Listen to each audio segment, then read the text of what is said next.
Hi, I'm Keisha. This Thanksgiving, my mom texted me, "Thanks for existing, don't come." I'd been paying the rent, covering the Wi-Fi, even keeping the lights on. But in their story, I was just squatting, just there. Then I found fake leases in my name, a stolen credit line from when I was 17, a scholarship I never even knew I lost, because they made sure I stayed close, useful, silent. What kind of family does that? And if they could lie that easily, what else were they hiding? Thanksgiving morning arrived with the kind of gray sky that felt like a held breath, overcast, wet, still. I had just finished brewing coffee, the kitchen filled with the quiet hiss of the machine, when my phone buzzed on the counter. The screen lit up. Mom. I didn't expect warmth. Our conversations had become colder over the years. But what I read stunned me still. "Thanks for existing, don't come." That was it. No good morning, no happy Thanksgiving, just those 6 words. I stared at the message, blinking hard, half expecting it to rewrite itself into something more human, something less final. But it didn't change, and deep down, I knew it wouldn't. From the other side of the apartment, I could hear Casey laughing on FaceTime, her voice bright and easy as she dabbed on makeup in my bathroom. She was already dressed for dinner, for their dinner. I stood there with my coffee going cold in my hand, the text still glowing on the screen. I didn't reply, didn't ask why. I just swallowed it, like I had every other subtle rejection before it. This wasn't the first time I'd been left out, but it was the first time it came wrapped in a thank you card soaked in venom. 2 days earlier, while I was folding laundry, Casey had dropped a little truth bomb like it was nothing.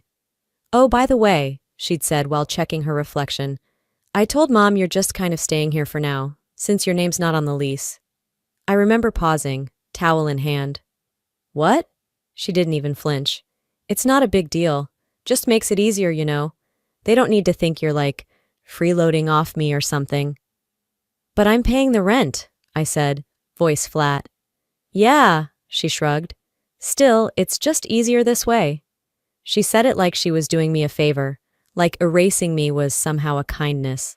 It had been over a year since Casey moved in, promising it was just for a month or two while she figured things out. I picked up the slack, rent, groceries, electricity. I gave up my gym membership, cut back on takeout, skipped vacations, and in return, I became a background character in my own life. Growing up, it had always been like this. Casey, the golden child, the chaotic artist who just needed a little extra support. Me, the quiet one who held it together. Birthdays were forgotten, school achievements overlooked, unless they made Casey look good by association. Once in middle school, I won a local writing contest. Mom threw the certificate in the trash because she thought it was just a flyer. But when Casey got an honorable mention in a sketch competition, we went out for ice cream and Mom told the waiter like it was national news. Some patterns run so deep you stop noticing the cut. By noon, Casey had left for the family dinner. No hug, no acknowledgement of what day it was. She'd tossed on her scarf, kissed the mirror, and vanished. Her absence made the apartment quieter than usual, but not in a peaceful way. It felt hollow, like someone had taken the air with them.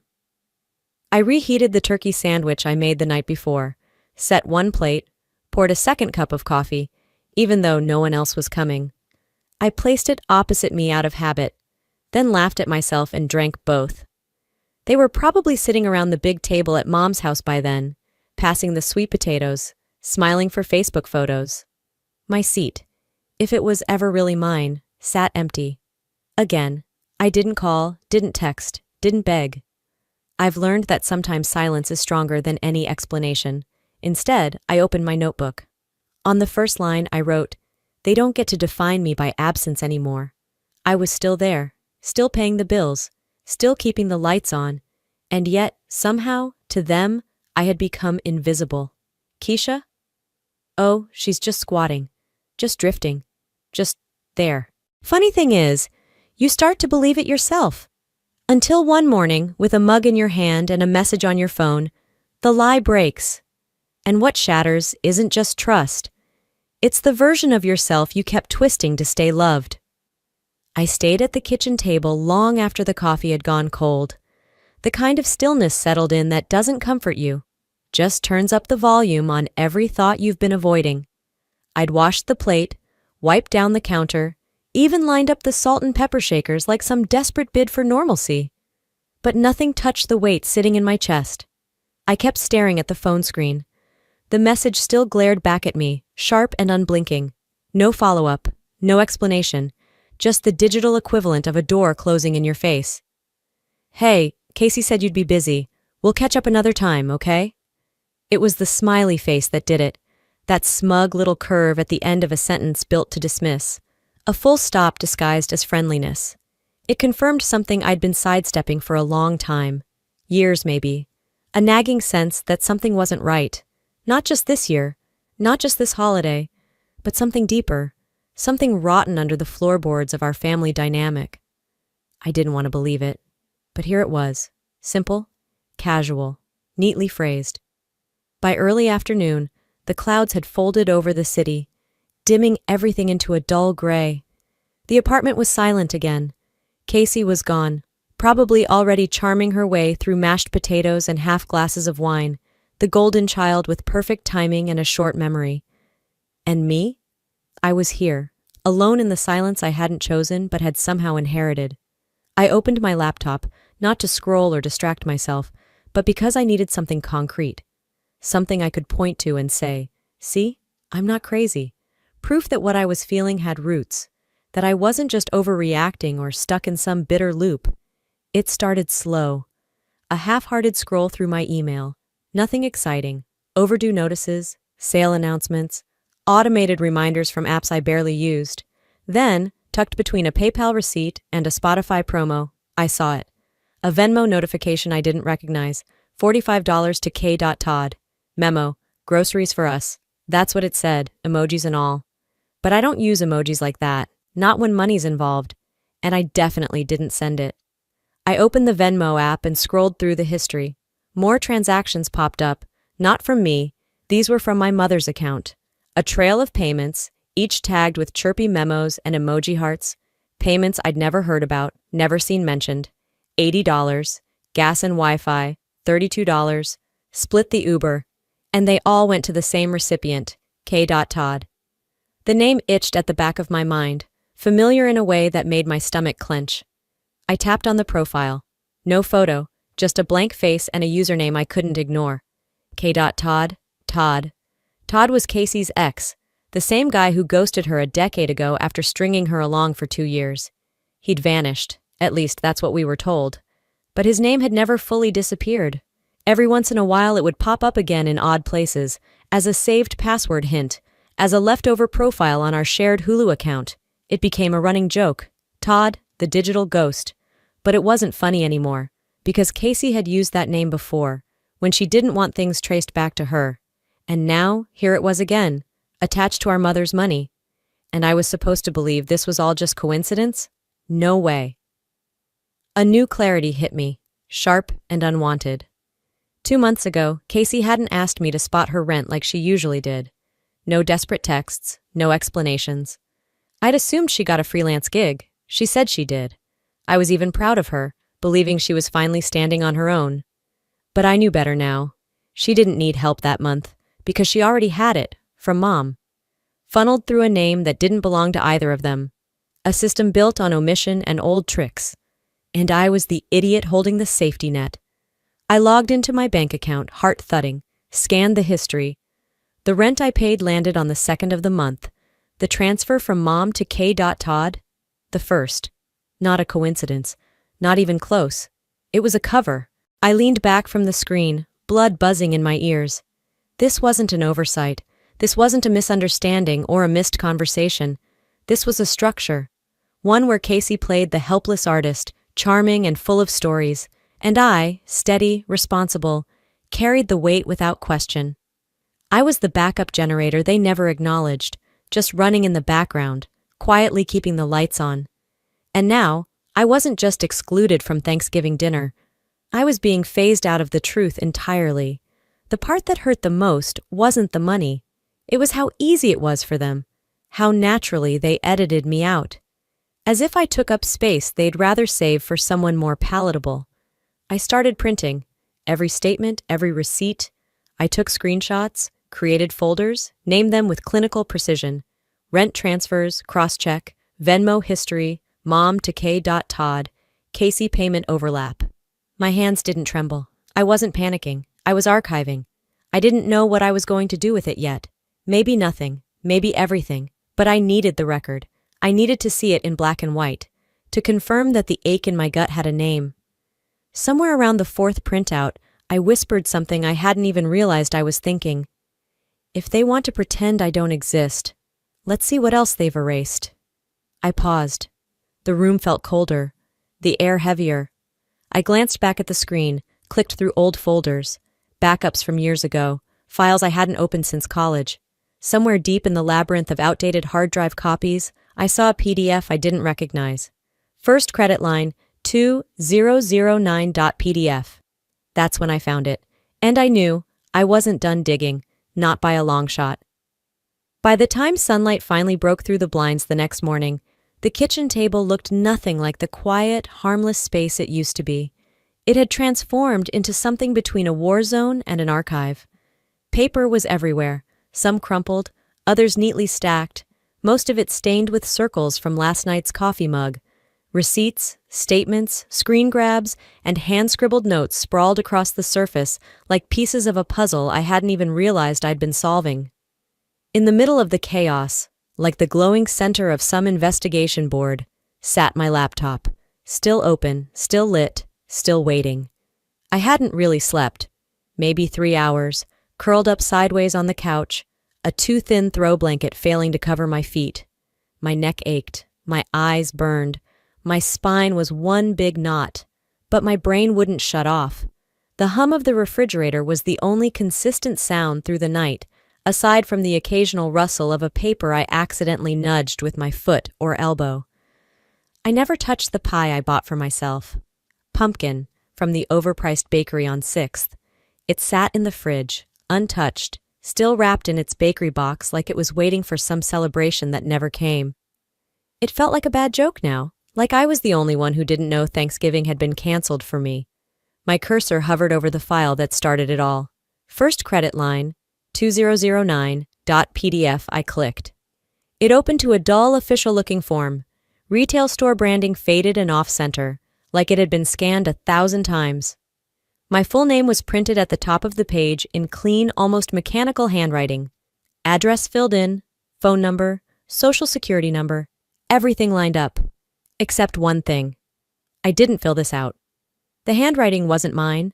It was neater, older, more careful than I had ever been at 17.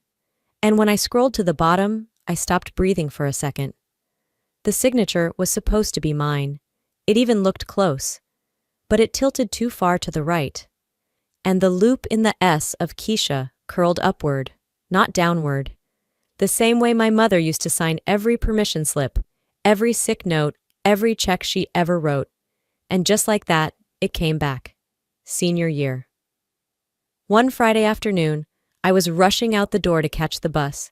Backpack unzipped, hair still damp from a rushed shower. Mom stopped me at the kitchen counter, slipping a blank form on top of my geometry notebook. "Sign this real quick," she said. "It's for the field trip form I forgot to turn in." No hesitation, I signed. Of course I did. She was my mom. I didn't even read it. Turns out it wasn't for a field trip. It was for this. A store credit account, opened in my name, using my information, with her address. And the kicker? She never paid it. Not once. My eyes stung as I scanned through the document again. Account activity, missed payments, fees, closure, balance charged off. The debt had lived quietly in the background of my life for years, sabotaging things without making a sound.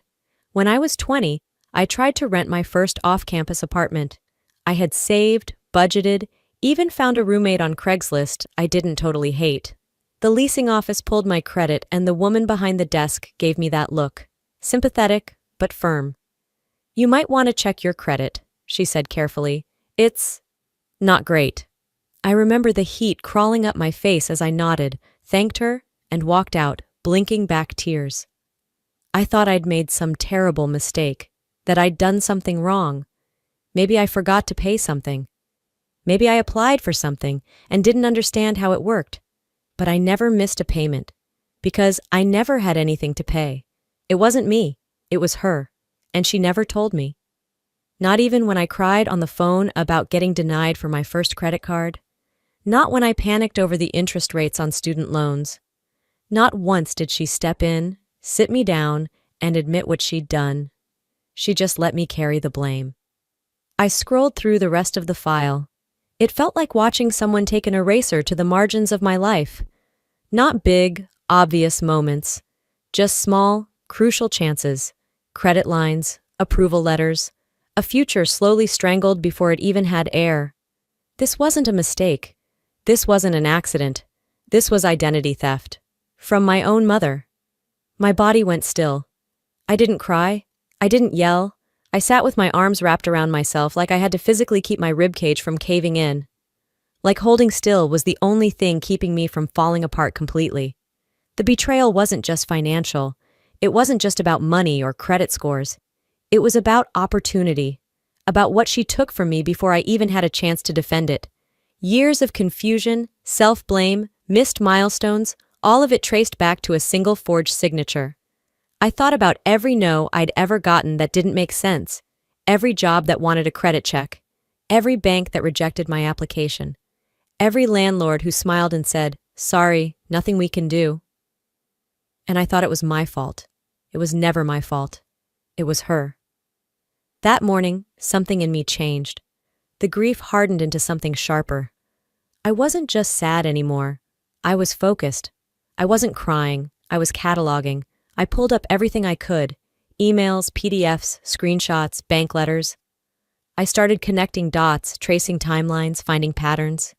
I created folders with names like 2009 fraud, credit trail mom, suspicious transfers.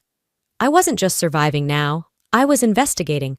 Because if she did this once, what else had she done? How far did it go? I opened a folder I had saved for tax season. Something boring I hadn't looked at in over a year. It was labeled Housing Docs 2021. Just a backup in case I ever needed to reprint my lease agreement. I clicked it open, expecting utility bills or scanned copies of my rental history. Instead, I found a PDF, a lease agreement, my apartment, my address, but the leaseholder? Casey, not me. Her name was on the lease. She'd been living here too, sure, but the primary tenant was her. I felt the ground tilt. If my name wasn't even on the lease, what else had they done behind my back? What else had they taken? And just like that, the case got bigger. I didn't wait. I couldn't. There are moments when hesitation feels like surrender, and I wasn't in the mood to lose anything else. By 9:10 a.m. on Saturday, I was already parked outside the leasing office downtown, engine off, my fingers drumming against the steering wheel. The manila folder sat on the passenger seat beside me, like a quiet co-pilot, thick with everything I'd printed the night before, copies of lease documents, financial statements, emails, annotated screenshots, a list of names and dates I couldn't forget even if I wanted to. My body felt wired but heavy, like my nerves were stuck in high gear and my bones were filled with cement. I took one breath, then another, then I grabbed the folder and got out of the car. The building was everything I expected and somehow worse. Beige walls that had once tried to pass for warm neutral, an outdated reception desk with fake potted plants, and piped-in top 40 hits from the early 2000s humming softly through the ceiling speakers. The scent of industrial carpet cleaner clung to the air like it didn't want to leave. A woman behind the desk greeted me without lifting her eyes from her monitor. "Hi there. What can I help you with today?" I kept my voice steady, measured. "I need a copy of the current lease agreement for my apartment at Chestnut Grove, Unit 3B. She nodded absently and started typing. "Sure, just need your name for the file?" "Keisha Todd." And just like that, her hands paused mid-keystroke. Not dramatically, just a quiet freeze, like her system had returned something unexpected. She looked at the screen, then up at me with a smile that tightened around the edges. "I'm sorry," she said, tone suddenly a little too careful, "but the leaseholder on file for that unit is Casey Todd, since March." For a moment, everything inside me went still. My heart didn't race, my stomach didn't drop. It hardened. "That's not right," I said slowly. "I signed the original lease 3 years ago. I've renewed it every year. I pay the rent. I handle the maintenance requests. I live there, not her." The woman glanced toward a door down the hallway. "Would you like to speak with the property manager?" 5 minutes later, I was seated across from a man named Greg, mid-30s if that, the kind of guy who wore a blazer to look older, but still gave off the vibe of someone who coached JV soccer on weekends. He offered a practiced smile and printed a thick packet from the desktop behind his desk. "Let's see what we've got," he said, flipping through the pages. "Original lease, signed in August 2020. You're listed as primary, yes. But the most recent renewal in March of this year, that was submitted under Casey Todd's name." He slid the packet toward me. I opened it. Page by page, it was like watching myself be erased. There on page 2, my name, printed and then crossed out in black ink. Below it, Casey's name, written in bubbly cursive like a teenager signing a yearbook. And then, stapled to the last page, a notarized affidavit. From my mother. Confirming Casey as the rightful leaseholder and resident, citing mail routing complications and shared familial access. I stared at the signature, her loopy handwriting unmistakable. Notarized and stamped, dated 3 days after I left town for work in February. "She said she'd drop off the renewal for me," I murmured, more to myself than anyone else. "Said she'd make sure it got there while I was in Dayton." Greg raised his eyebrows. "You didn't deliver it personally?" "No, I was at a hospital training for work. 4 days. She said she'd handle it." My voice sounded flat, unfamiliar. The envelope was sealed, labeled. I left it on the table. "They must have swapped it, altered it, replaced it with this." I handed it over willingly. They didn't steal it. I gave them the opportunity, and they took it. Greg leaned forward slightly, brow furrowed. "So, to be clear, you never signed this renewal?" "No," I said. "I didn't even see that version of the lease until right now." He nodded slowly. "Okay, I'll make a note of that in your file, but—" He hesitated. "It was notarized. That's going to complicate things legally." I let the words settle, and then I said quietly but without apology, "It was notarized by my mother, the same woman who told me not to come to Thanksgiving this year because I make things complicated." Greg didn't have anything to say to that. He just nodded again, slowly, like someone who wanted to look understanding without getting involved. I left the office with 3 printed copies of the lease, a copy of the notarized affidavit, and a verbal agreement that all future correspondence regarding the unit would be sent to both my name and Casey's, regardless of who was listed as leaseholder. It wasn't justice, but it was a paper trail. Back home, I scanned every page, uploaded them to a new encrypted drive, backed it up to the cloud, backed it up again to a portable hard drive I hadn't touched since senior year of college. This wasn't about being paranoid. This was about protection. This was my shield. And maybe, just maybe, it was also the start of something more. That night, I cleared the kitchen table again, moved the stacks of documents with care, not chaos. This time, I wasn't just reacting. I was building something. I grabbed a lined notepad, opened it to a blank page, and pressed a bright yellow sticky note right in the center. In all caps, I wrote, "Don't test me again." I underlined it twice. Then I began a new list. Names, dates, transactions, logins I didn't recognize, bills I never paid but somehow affected me. Every quiet betrayal, every moment I'd been made invisible on paper, I wrote down in ink. Because if they were going to lie with documents and signatures and notaries, I was going to answer with records. And this time, I was keeping score. I didn't even make it through Sunday breakfast before the next punch landed. A letter slid through the mail slot around 11:20 a.m., while I was pouring coffee and folding the dish towel back over the oven handle. I heard the soft thunk on the floor and thought it was another coupon booklet, until I saw the logo in the corner. Capital One. I hadn't opened any new account. I hadn't applied for anything. Not recently. Not ever, under that name. Still, I tore the envelope open, steam rising from my untouched mug. "Welcome to your new card member experience," the letter read. "New account approval. Limit, $3,000. Card ending in 9812. Billing address, my apartment. Application date, November 8th. My pulse thudded behind my teeth. That was 2 weeks ago. I had no memory of doing this. None. I called the number printed in bold red near the bottom. The customer rep picked up after 3 rings. Hi, thank you for calling Capital One. Can I verify your name and the last 4 digits of your social? I did. She pulled up the record. Looks like this account was approved online. Application submitted under Keisha Todd. Same birth date. Email registered is keys.todd21@gmail. I don't have a Gmail with that handle. I asked, where was the card mailed? Same as billing, your address. That's when the nausea started to settle in. And there have already been transactions, she added. Sephora, DoorDash, Apple Store, and an online boutique called LuxSpark. I thanked her, hung up, and just sat there. Casey. She'd done it again. I pulled up my email and searched for the Gmail variation. It had been listed as a recovery option for an old Yahoo account I never used anymore, probably added years ago, during one of the times I let her borrow my laptop. The pieces fit too easily. The charges?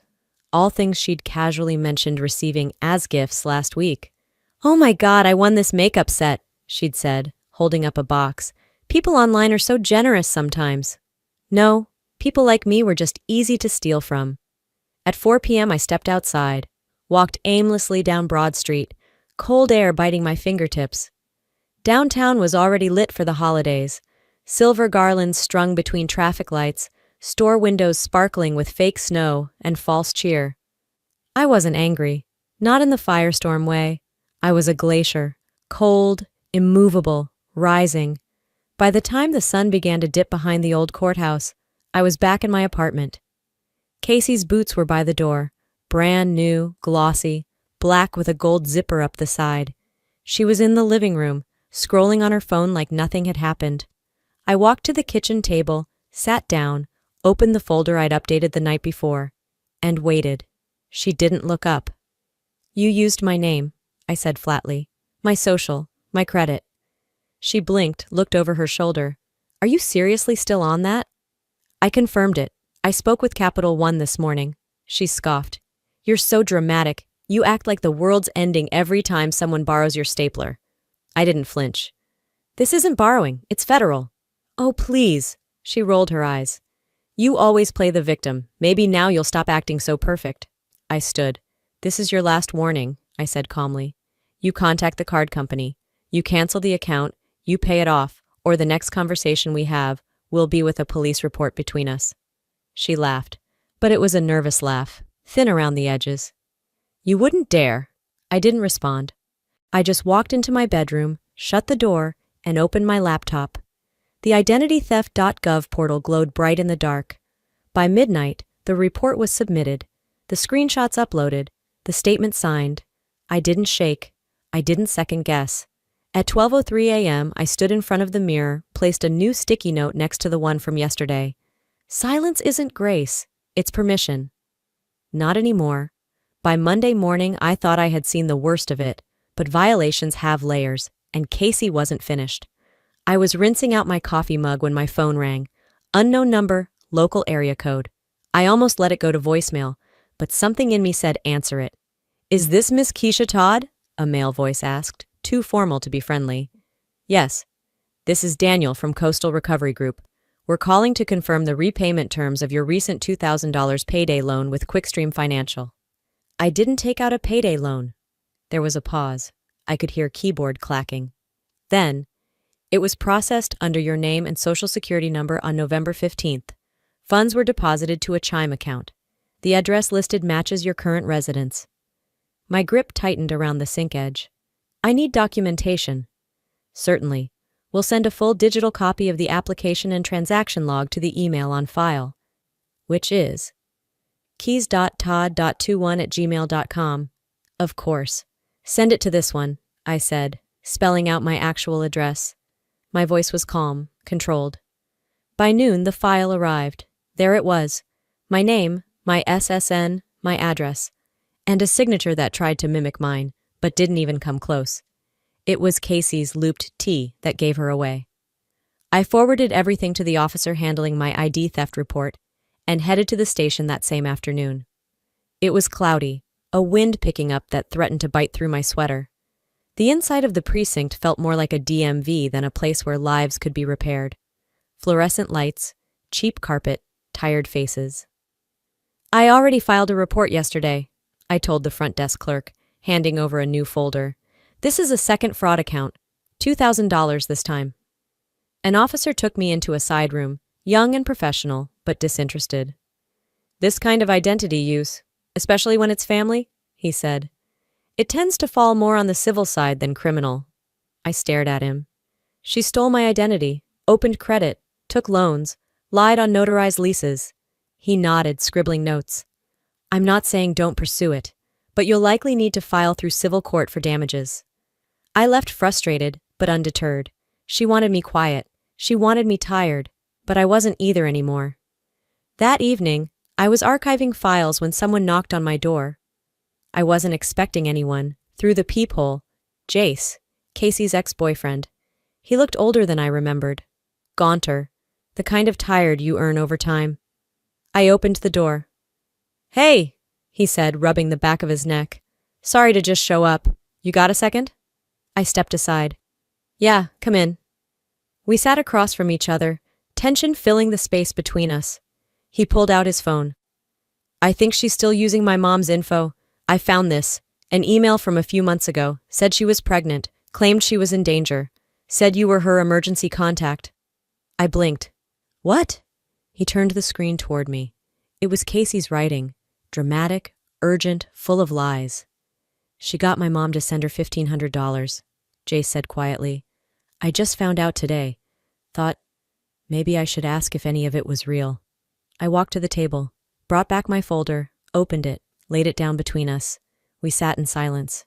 "She played me," he said after a while. I nodded. "Imagine living with her." His eyes softened, pained. "If this goes legal, I'll testify, whatever you need." That night after he left, I recorded a voice note. "This is for court, for a lawyer, for truth." I labeled the files. Witness_audio1.wav, loan_doc2.pdf, fraud, _case, _master.zip. It wasn't about surviving anymore. It was about naming every crack. And who put it there? I was mid-click, dragging the next set of files into a folder when my phone lit up. "Mom." I froze, then answered. "What the hell are you doing, Keisha?" Her voice hissed. "You're dragging this family through the mud." "Why are you doing this to your own family?" She spat through the phone, like I'd personally walked into the living room and set fire to the couch. I kept my voice level. "You mean reporting a felony?"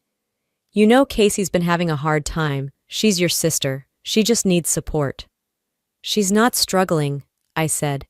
"She's stealing, and you've been helping her do it." There was a pause on the other end, long enough for me to hear the click of her lips pressing shut. Then her tone changed, sweet but sharp, the kind of voice she used when company was over. "We're just worried about you, Keisha. You've been so distant lately, obsessing." Obsessing. That word sat in my stomach like spoiled food.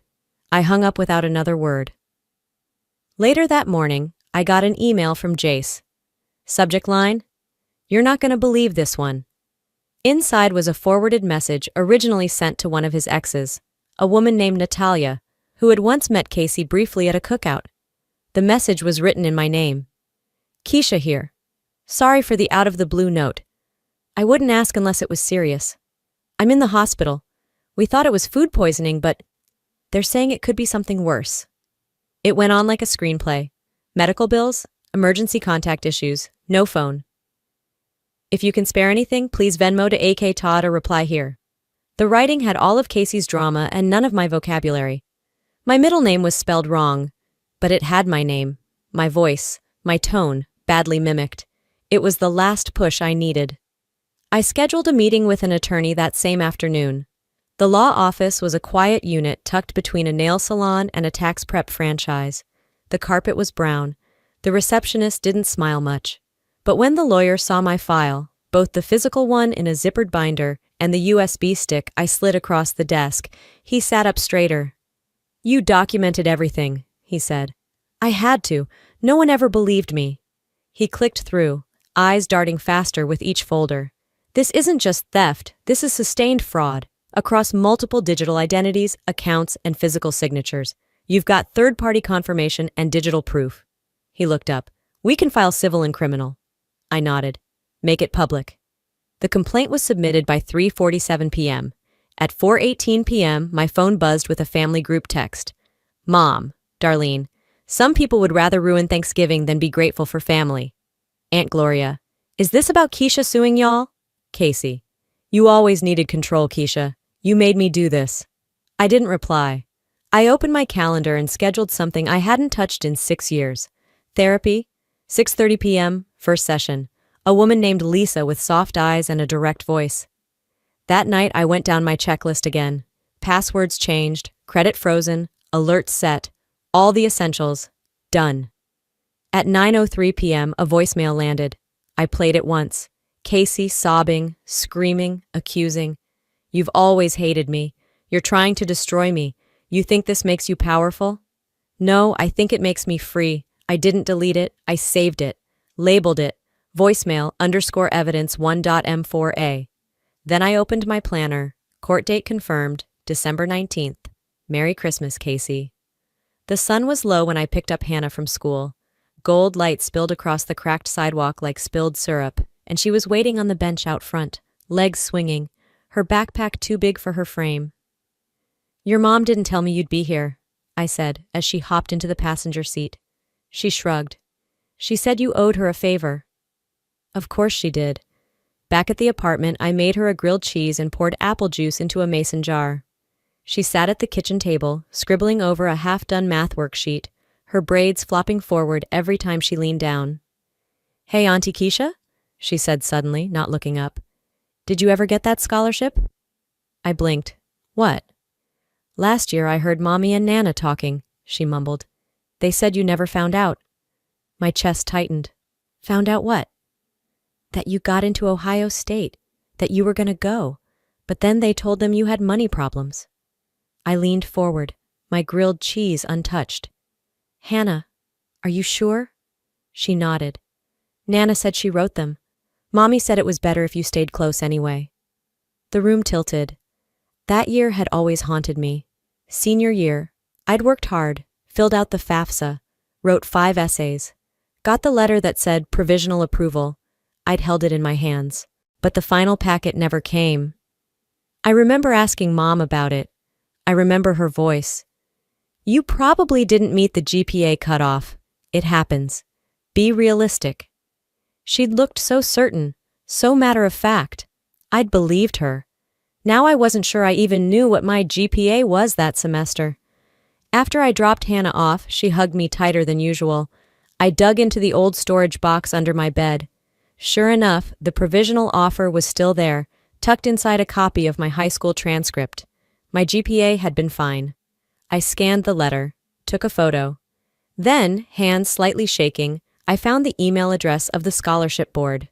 To admissions@ohiostate.edu, subject, scholarship inquiry, 2009, K. Todd. Body, Dear Admissions. I was recently informed there may have been a withdrawal letter submitted in my name in 2009 regarding a full scholarship offer.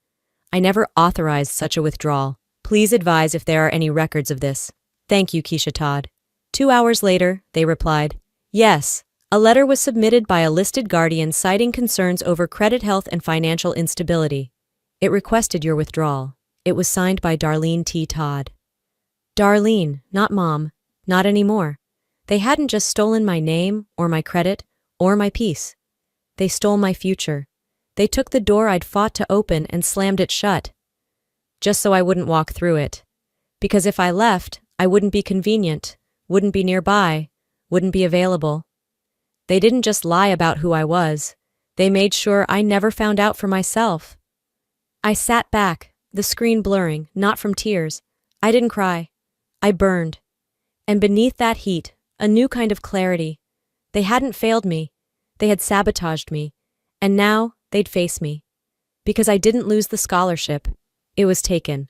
Like everything else. Friday, December 22nd arrived colder than forecasted. The sun was out, but the air bit against my face as I walked up the courthouse steps. My hands stayed deep in my coat pockets. Not from fear, but to keep them from shaking from something else entirely. Nerves? Maybe. But mostly it was the weight of finality. Inside, the courtroom was unassuming. Beige walls, worn carpet, a squeaky heater that hummed like it was tired of witnessing people fall apart. Casey arrived last. Beige coat, hair pulled back, mascara smudged like a deliberate act. She looked around, but never at me. Darlene sat beside her, dressed in all black, as if mourning a version of herself that no longer existed. I didn't look at either of them. I faced forward, my attorney to my right, a folder full of truth on the table before me. The judge reviewed the statements, credit card applications, loan documents, the scholarship records, the notarized lease. A case that once felt like a series of gut punches now sat on paper, neat, linear, undeniable. The verdict was swift. Casey was ordered to repay damages and flagged for fraud. Darlene wasn't charged criminally, but her financial involvement was noted in court records. My name was cleared. That mattered more than I expected. Outside, the air felt different. Not warmer, just lighter. Casey brushed past me without a glance. Darlene paused for half a second. "This didn't have to happen," she muttered almost to herself. "It already did," I said quietly. I just finally stopped pretending. I walked away before she could respond. For once, it was me turning my back. Not in anger, but in decision. That evening, back at my apartment, the silence felt earned. I poured a glass of wine, turned off my phone, and curled up on the couch without needing a distraction. Around 9:15, something slid under my door. No knock, no voice. A plain white envelope. Inside was a photo, me, 17, holding baby Hannah under a plastic Christmas tree. On the back, in looping handwriting that was unmistakably Hannah's, it read, "I'm sorry for how my mom treated you. Thank you for always being kind to me. H." My breath caught, not in sadness, in release. I placed the photo in my desk drawer, beside the folder that used to hold my case. There was no victory party, no celebratory text, just quiet. And that was enough. No holiday cards went out for me this year, no calls, no forced dinners.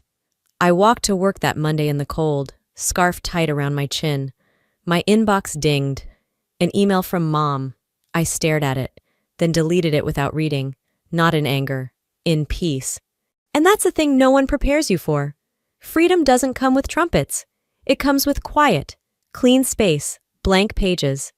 Some people ask if it was hard cutting off my family. No, what was hard? Was pretending they never cut me first. I used to think speaking up would make me the villain. Now I know, silence only protects the ones who count on your silence. This story wasn't about revenge, it was about restoration. About reclaiming space they said I didn't deserve. About saying finally, I exist and that's enough. So if you're watching this and something inside you is nodding quietly, maybe you know how it feels to be erased. To be the peacemaker, the forgiver, the one who always folds so the table stays whole. You deserve to be heard without earning it through pain. No one talks about how healing isn't loud. Sometimes it's a quiet walk to the mailbox without dread, or deleting the text you don't owe a reply to, or waking up and not waiting for chaos. So now I'm asking you, have you ever had to cut off someone you love just to save yourself? Did this story remind you of something buried you've never said out loud? Drop a 1 in the comments if it did, or tell me where you're watching from. If this hit home, I want to hear your story too. And if it didn't land with you, that's okay. Tell me why. It matters that we talk about what's hard to say. And hey, if you're still here and this story made you feel anything, tap that subscribe button. There's more to come, more truths, more stories, more people choosing themselves. Because surviving is quiet, but healing makes noise.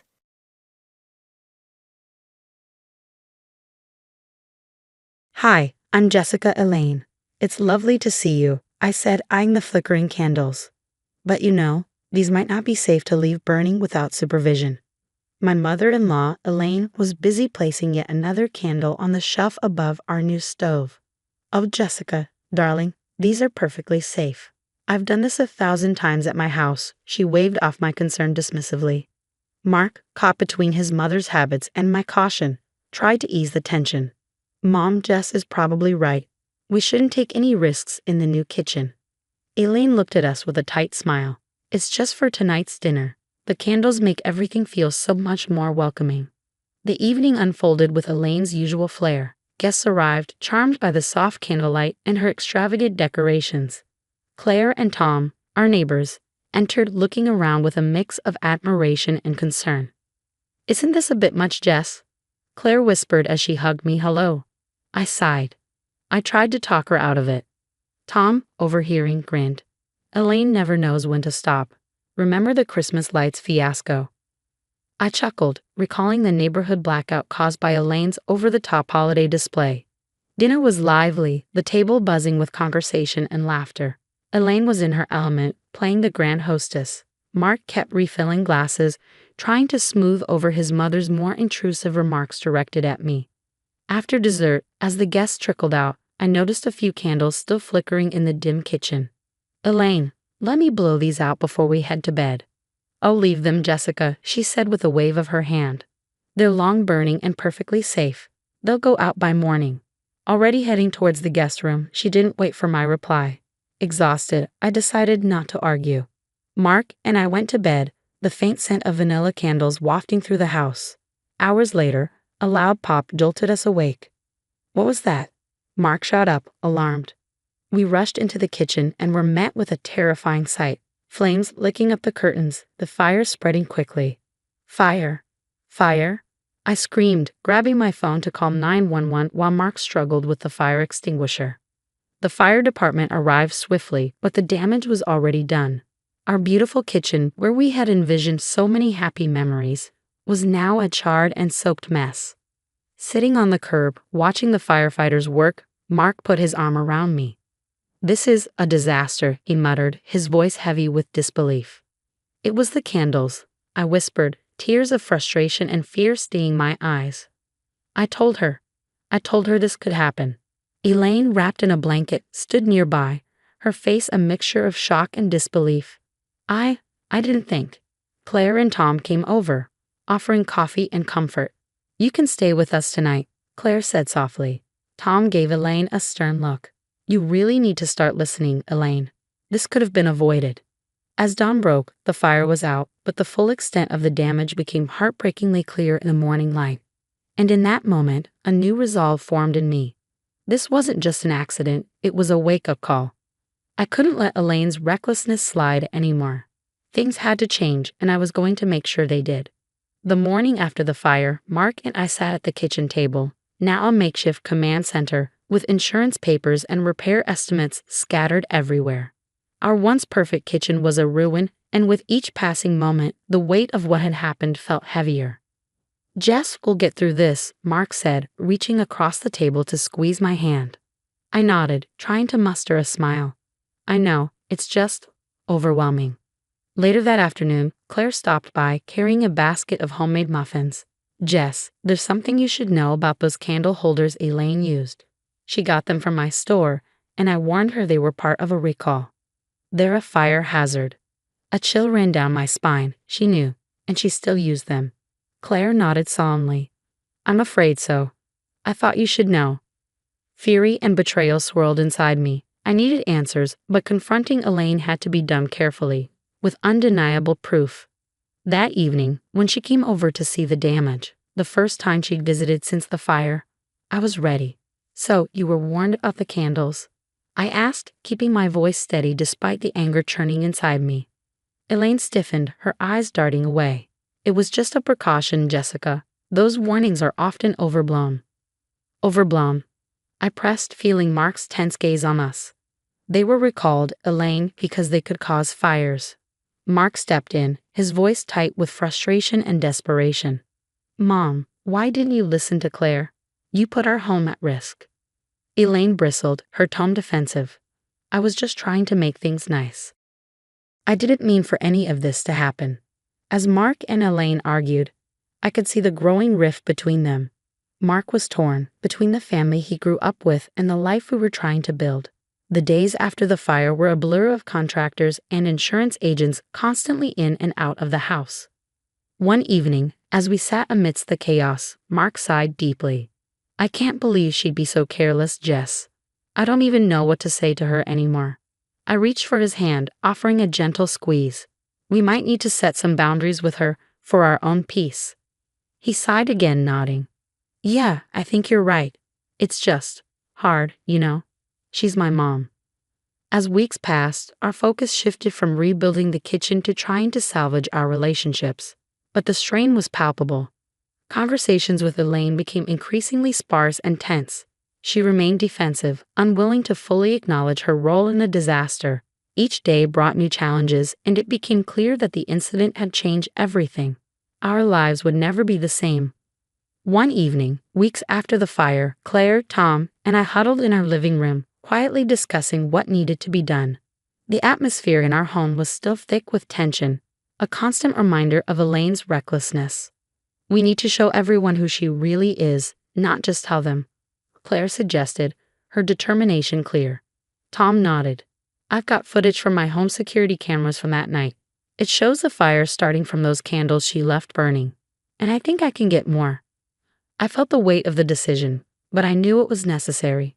We can compile it all into something undeniable. The plan was set. Elaine was due to be honored at an upcoming community gala for her charitable work.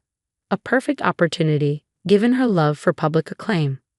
Over the next few days, with Tom's tech skills and Claire's discreet inquiries, we gathered footage and testimonies from neighbors who had witnessed Elaine's irresponsible behavior over the years. Everything was edited into a respectful but revealing video. The night of the gala, the community hall buzzed with excitement. Elaine, dressed in her usual flamboyant style, glowed under the admiration of her peers. Mark and I arrived just in time, my stomach a knot of nerves as the honorary mentions began. When Elaine stepped up to receive her accolades, ready to bask in the glow of her supposed selflessness, the lights dimmed. The video began. At first, it showed Elaine at various community events, smiling and shaking hands. But soon the tone shifted. The video cut to the night of the fire, flames visibly flickering in the windows of our home. Next came footage of Elaine being warned by Claire at the store, dismissing the recall with a careless wave of her hand. The room grew silent, tension filling the air as the video played on, revealing not only the fire but other incidents, Elaine's reckless comments at meetings, her negligence at public events. It painted a damning picture of chronic disregard for others' safety. When the lights came back on, Elaine stood frozen. Her face was pale, her eyes darting around the room, searching for support, but the murmurs had already started, growing louder as people expressed their shock and disbelief. How could she be so careless? I can't believe she knew about the risks. Elaine tried to speak, her voice shaky. This isn't the whole story. I've always had the best intentions. The crowd's warm smiles turned cold as the reality of Elaine's negligence sank in. People she had known for years began to turn their backs, whispering about the deception. Claire leaned over to me. It needed to be done, Jess. Now everyone knows. Tom added, she can't brush this off, not this time. Mark stood beside me, a mixture of relief and sadness on his face. I'm sorry it came to this, Jess, but maybe now Mom will realize she needs to change. As we left the gala, the weight of our actions hung heavily on us. Exposing the truth brought relief, but the fallout was bittersweet. Elaine was held accountable, but at a cost. The streets were quiet as we drove home, reflecting our own conflicted emotions. Yet, I knew we had set necessary change in motion. In the months following the gala, the ripple effects of Elaine's exposure were profound. The once vibrant woman, who had always charmed her way through any misstep, now faced a reality she never anticipated. Mark's father, long blinded by his affection for her, was finally confronted with the full extent of her negligence. Disheartened and disillusioned, he made the heart-wrenching decision to separate from Elaine. This shift was more than emotional, as struck a critical blow to her lifestyle. Without his financial support, Elaine was forced to downsize drastically. Her opulent days were over, replaced by a stark and unforgiving reality. As she struggled with her new circumstances, the legal consequences of her actions began to unfold. Empowered by her unmasking at the gala, several community members came forward with grievances they had once overlooked out of respect for her supposed generosity. Lawsuits were filed, each one a reminder that her carelessness had real consequences, and she could no longer charm her way out of accountability. Back at our newly renovated home, Mark and I found solace in our fresh start. The kitchen, once a symbol of destruction, now gleamed with modern fixtures, becoming the heart of our home again. This physical rebuilding mirrored the repairs in our own lives. Our bond deepened, strengthened by the trials we had faced together. The trust and teamwork that saw us through the renovation extended into every part of our relationship. My career also took a promising turn. I was promoted at my tech company, recognized not just for my skills but for the resilience I had shown. This new role challenged and excited me, reaffirming that personal growth often follows the toughest trials. Mark and I decided it was time to expand our family, a step we had delayed during the chaos of the past year. We approached this new chapter with a sense of hope and renewal, committed to building a home defined by love, respect, and positivity, a sharp contrast to the toxic dynamics that had once shadowed our early days as a couple. As for your question, public exposure as a method for holding someone accountable can be powerful and, in some cases, necessary, especially when private efforts to address harmful behavior fail repeatedly. It can force change when all other methods are exhausted. However, it comes with risks. Public shaming can sometimes go too far, causing long-term damage beyond the immediate consequences. It can strip away the opportunity for redemption or rehabilitation, turning a person's mistake into a lifelong mark of shame. While it may feel justified in extreme cases, it's important to consider whether the goal is justice or revenge, and to ensure that the person has the opportunity to learn, grow, and change.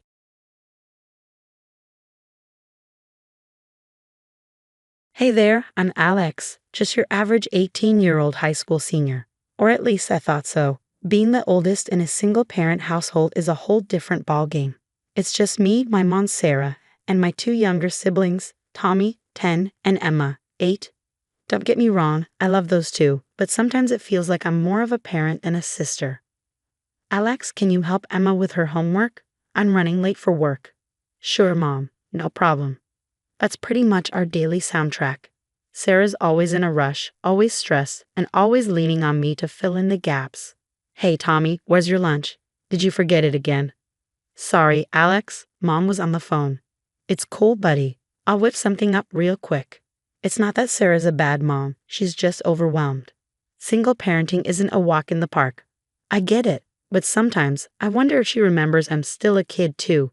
Despite all the chaos, I've managed to keep my grades up. Honor roll, baby, and with graduation right around the corner, I've been counting down the days for years.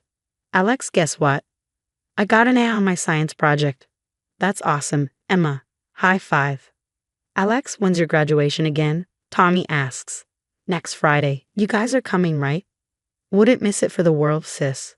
But just a week before the big day, Sarah drops a bombshell on me. Alex, honey, I need a favor. I should have known those words spelled trouble. What's up, Mom? I've got a date next Friday night. Could you watch the kids? My heart sinks faster than a lead balloon. But Mom, that's my graduation night. Oh right, I forgot. But this is really important, Alex. I haven't been on a date in ages. Can't you reschedule? He's only in town for one night. Please, Alex, the kids love you, and it's just one evening. I want to scream to tell her how unfair this is, but instead I hear myself say, sure, Mom. No problem. You're the best, honey. I owe you one. As she walks away, I feel anger and disappointment bubbling up inside me, but I push it down, like always. That's what the responsible older sibling does, right? Later that night, I'm helping Emma with her math homework when Tommy bursts in. Alex, can you help me with my history project? It's due tomorrow. Tommy, why did you start earlier? I forgot. Please, Alex? Mom's working late again. I sigh, glancing at the clock. It's already 9 p.m., and I've still got my own pile of homework waiting. Okay, let's see what we're dealing with. 2 hours later, both kids are in bed, and I'm staring at my untouched textbooks. My phone buzzes. It's my best friend, Jess. Hey, Alex, you pumped for graduation? I just picked up my cap and gown. I hesitate, unsure how to break the news. Yeah, about that. What's wrong? You're not bailing, are you? Not by choice. Mom's got a date, and I'm on babysitting duty. What? No way. That's messed up, Alex. You can't miss graduation. I don't have a choice, Jess. You know how it is. This isn't fair. You've worked so hard. Can't you talk to her? I tried, it's no use. As I hang up, I glance at my honor roll certificate pinned to the wall. All those late nights studying, all those sacrifices, and for what? To miss the one night that's supposed to celebrate it all. I crawl into bed, feeling a mix of resentment and resignation. Little do I know, this is just the beginning of a storm that's about to turn my life upside down. The big day finally arrives, but it feels like any other morning.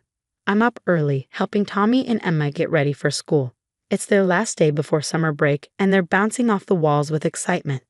Alex, can you braid my hair? I want to look extra pretty today. Emma chirps. Sure thing, Squirt. Come here. While I'm braiding Emma's hair, Tommy bursts into the room, his backpack half open and papers spilling out. I can't find my permission slip for the end-of-year party. I sigh, finishing Emma's braid. Did you check your desk? Yeah, it's not there.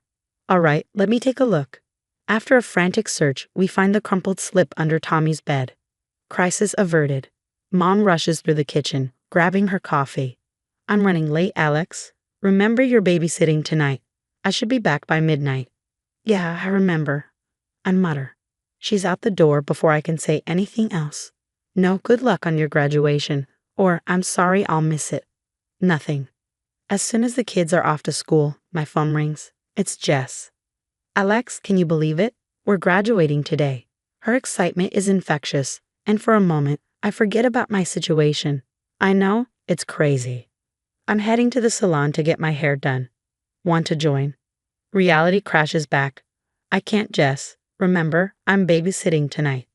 Oh right, God, I still can't believe your mom is making you do this. It's so unfair. Tell me about it.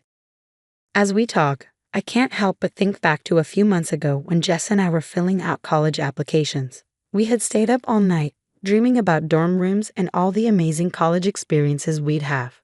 We're gonna take the world by storm, Alex. Jess had said, her eyes shining with excitement.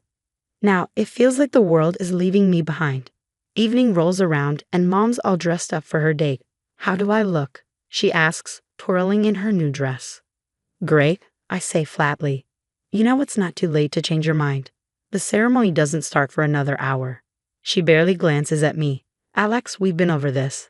I need this night out. You'll have other milestones. And just like that, she's gone. I settle on the couch with Tommy and Emma, loading up the live stream of the graduation ceremony on my laptop. Why aren't you there, Alex? Emma asks, her brow furrowed in confusion.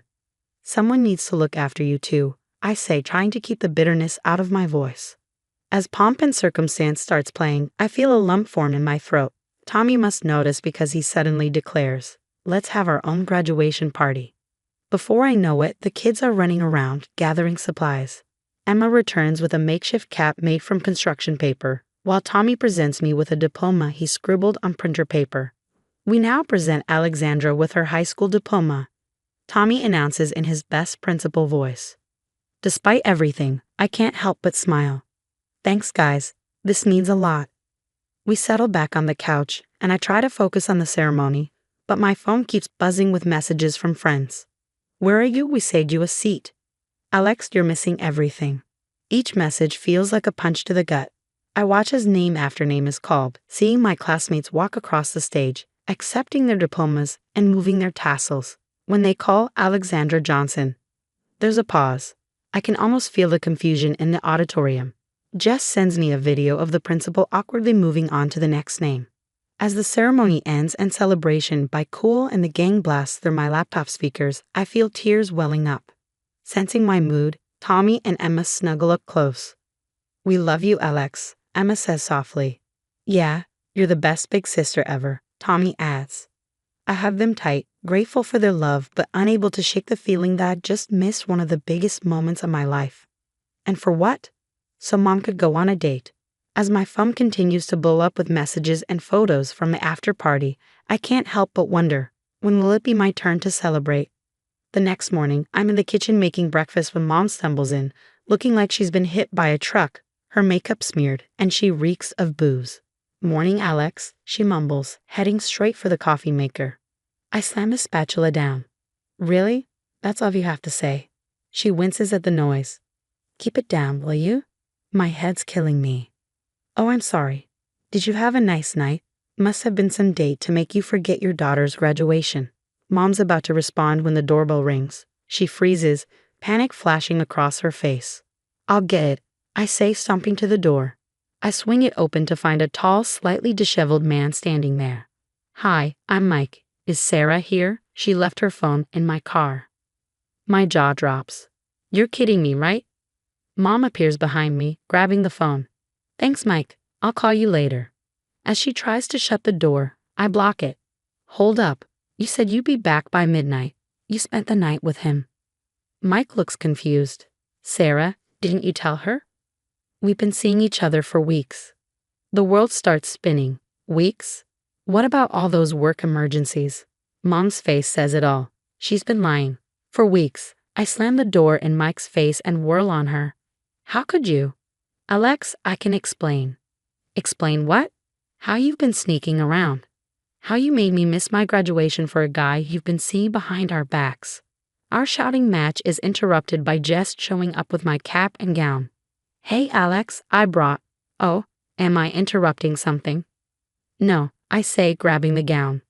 Come on in. Mom was just leaving. Jess hesitates but follows me to my room. She pulls out her phone, showing me graduation photos. It was amazing, Alex. I wish you could have been there. As we scroll through the pics, something catches my eye. Wait, go back. It's a Facebook post from Mom, timestamped during the ceremony. So proud of my baby girl graduating today. #proud mom. My blood boils. She knew. She remembered. She just didn't care. I storm out, finding Mom in the living room with Tommy and Emma. You posted about my graduation while you were out with Mike. Tommy and Emma look up, confused. What's going on? Emma asks. Nothing, sweetie, Mom says quickly. Alex and I are just having a disagreement. A disagreement? You lied to all of us for weeks. The next hour is a blur of accusations, tears, and slammed doors. By the end, Tommy and Emma are crying.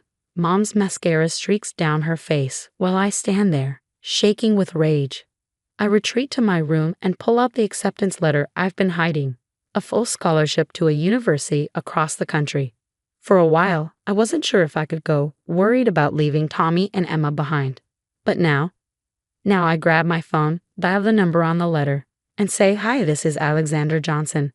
I'm calling to accept my place in the fall semester." As I hang up, a weight lifts off my shoulders. It's time to put myself first for once. The weeks blur by in a whirlwind of packing and goodbyes. Jess and my friends are over almost every day, helping me sort through years of memories. Mom hovers in the doorway, looking lost. Alex, can we talk? I sigh, exhausted. What is it, Mom? I'm sorry, okay, I messed up. I didn't mean to hurt you, she pleads, her voice cracking. Her words fall flat. It's too late for that, Mom. You made your choice. Tommy and Emma take it the hardest. They cling to me every chance they get. Do you have to go, Alex? Emma asks, her eyes filling with tears. I kneel down to her level. I do, sweetie. But I promise, we'll video chat all the time, okay? When departure day arrives, my friends help load up the car. I hug Tommy and Emma tight. Be good, okay? I love you both so much. Mom stands awkwardly to the side. Drive safe, she says, her voice strained. I nod stiffly and climb into the driver's seat.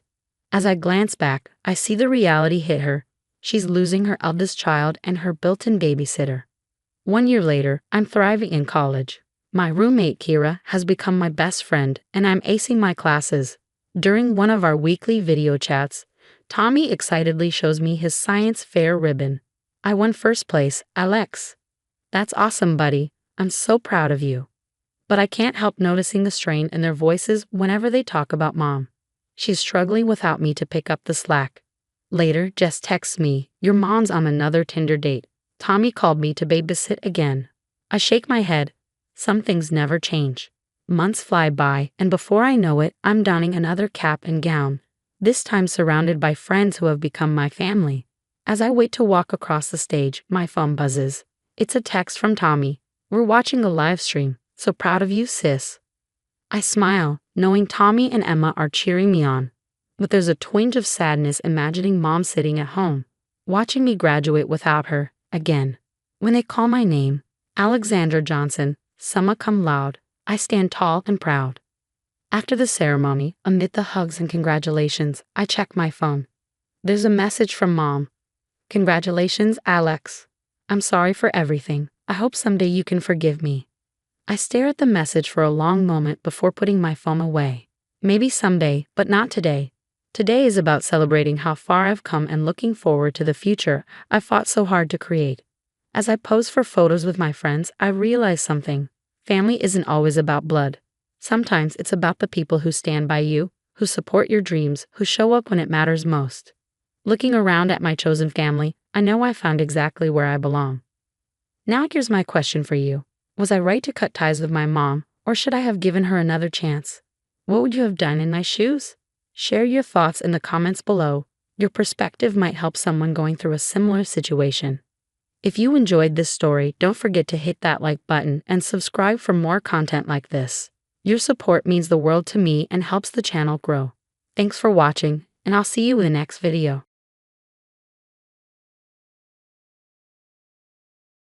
Hey, I'm Sarah, a 35-year-old elementary school teacher, living what I thought was the perfect life with my husband, Mark, and our amazing 10-year-old daughter, Emily. We've got a cozy little place in the suburbs, and for the past 12 years, Mark and I have been building a warm, loving home for our girl.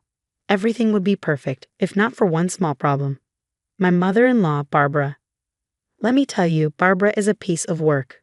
She's 60 but acts like she's royalty, always poking her nose into our business, criticizing how I raise Emily or how I keep the house. It's as if nothing I do is ever good enough. Sarah, dear, don't you think Emily's room could use a good tidying? She'll say, or, oh, is that what you're serving for dinner? How interesting. I swear, sometimes I just want to scream. But for Mark's sake, and for Emily's, I keep my cool. Family harmony and all that jazz, right? Anyway, the other day, Emily came bouncing into the kitchen, all excited about a cooking show she'd been watching. Mom, can I try making pasta like they did on TV? How could I say no to that face? Plus, I figured it was a great way for her to learn some life skills and boost her confidence. So we started small, scrambled eggs, then pancakes. Before I knew it, she was flipping omelets like a pro. Then Mark's birthday came around, and Emily hit me with this big idea. Can I cook dinner for Daddy's birthday? Please, please, please. I was touched, my little girl wanting to do something so sweet for her dad. But then she dropped the bomb. And can we invite Grandma too?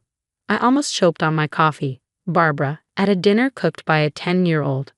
I could already hear her comments, but Emily looked at me with those big, hopeful eyes, and I caved. Sure, sweetie, we'll invite Grandma and plan the perfect menu. As we brainstormed ideas, I couldn't shake the pit in my stomach. The thought of Barbara sitting at our table, judging every bite and every decoration. But it was for Emily and Mark. So I told myself I could handle one dinner with the Dragon Lady. The big day arrived, Mark's birthday. I woke up feeling a mix of excitement and dread. Emily, on the other hand, was bouncing off the walls, eager to start cooking. Come on, Mom. We've got to make everything perfect for Dad. I couldn't help but smile at her enthusiasm. We spent hours in the kitchen, flour dusting our noses, tomato sauce splattering our aprons.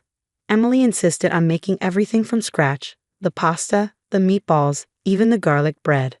Do you think Grandma will like it? She asked, her eyes wide with hope. I swallowed hard. I'm sure she'll appreciate all your hard work, sweetie. Evening rolled around. Mark came home, and Barbara arrived shortly after. Emily was practically vibrating with excitement as she presented her creations. Happy birthday, Dad. I made everything myself with Mom's help. Mark's face lit up. Wow, Princess, this looks amazing. I held my breath as Barbara took her first bite. For a moment, there was silence. Then she spoke.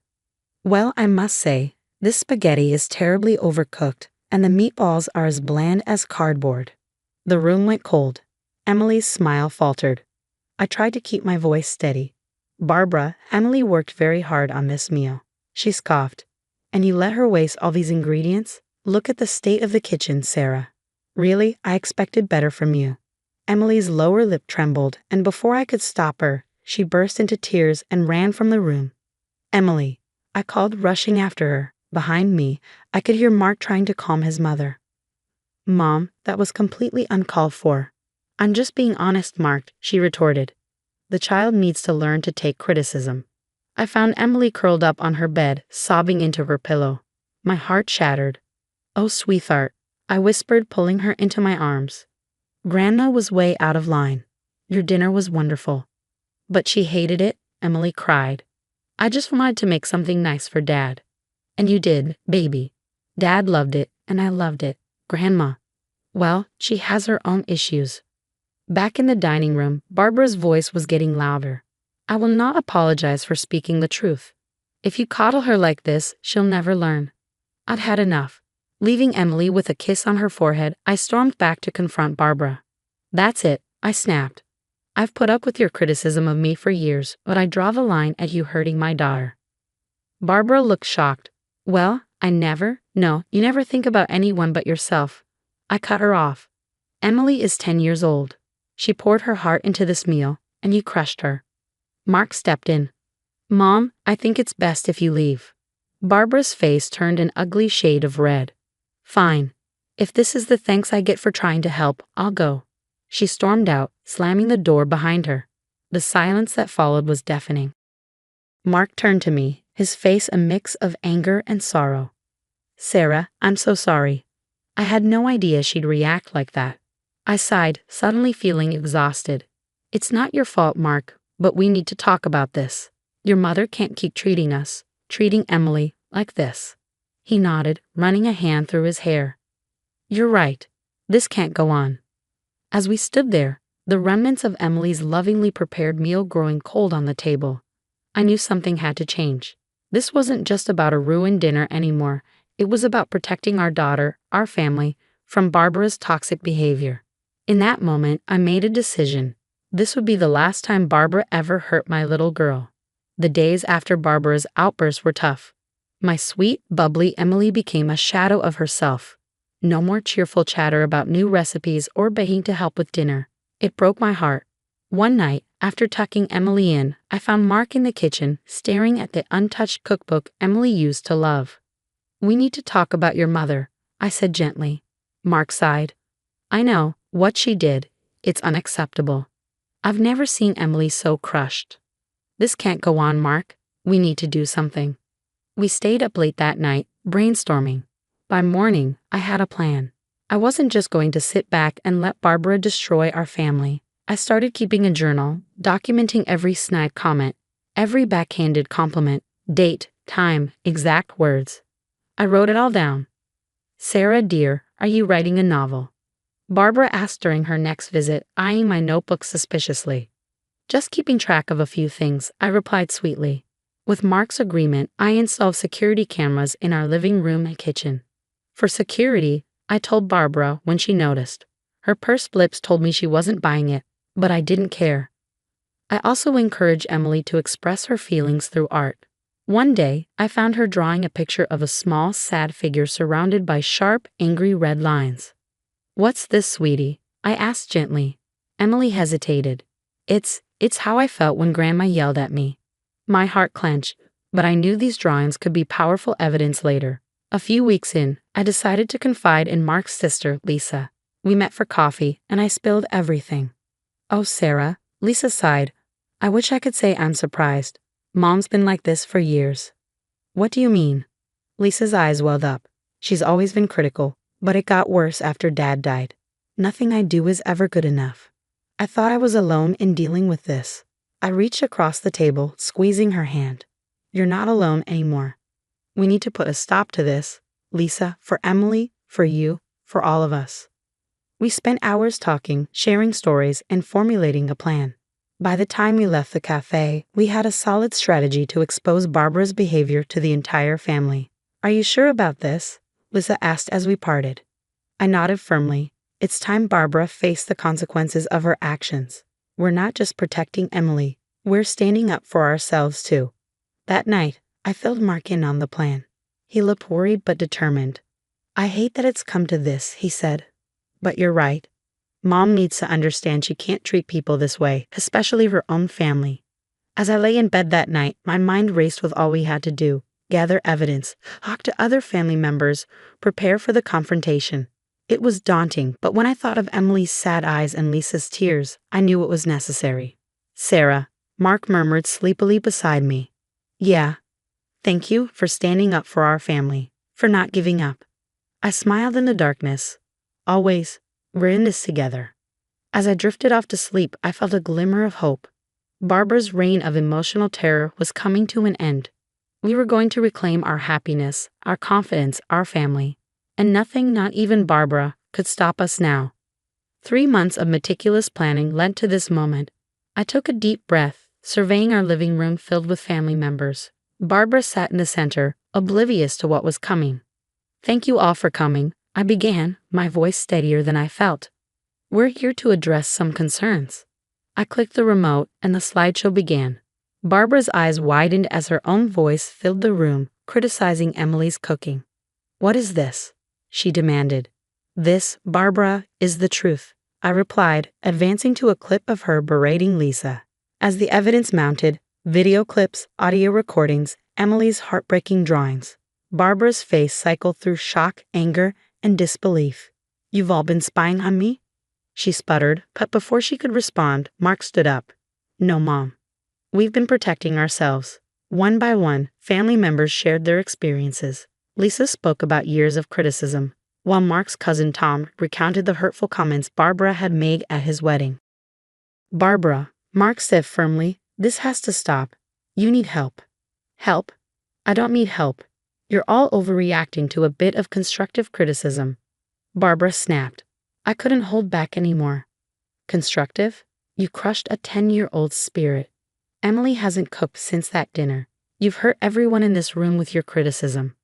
Barbara looked around, seemingly realizing for the first time that she was alone in her stance. Her lower lip trembled. I never meant to. Intent doesn't erase impact, I said. We've made a decision as a family. You need to seek professional help, or we'll have to limit contact, including with Emily. You can't keep my granddaughter from me, Barbara shouted. Mark stepped in.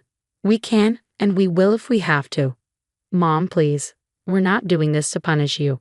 We want to help, but you need to want it too. The room fell silent.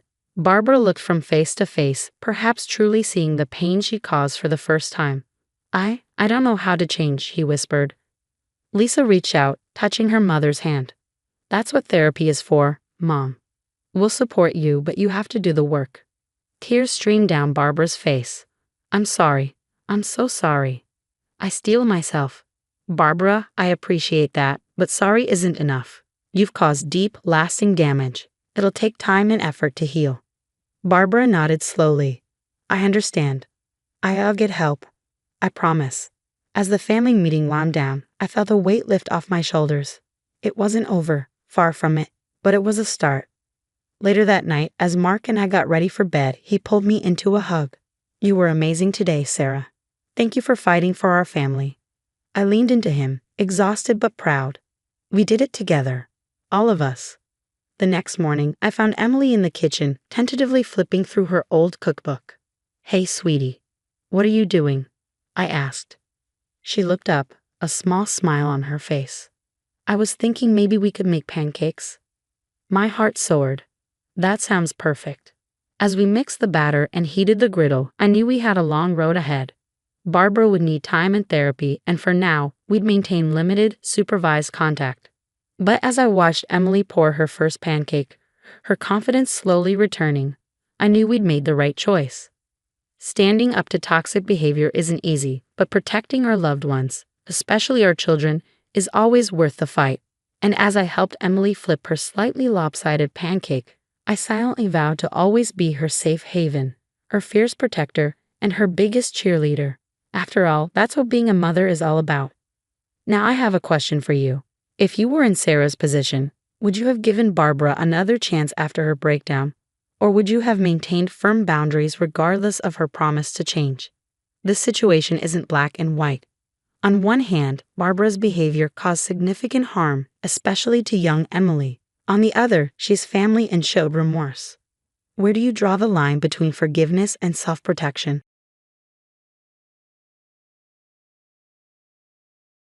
Hi, I'm Sarah. life took an unexpected turn that changed everything for me and my daughter, Lily.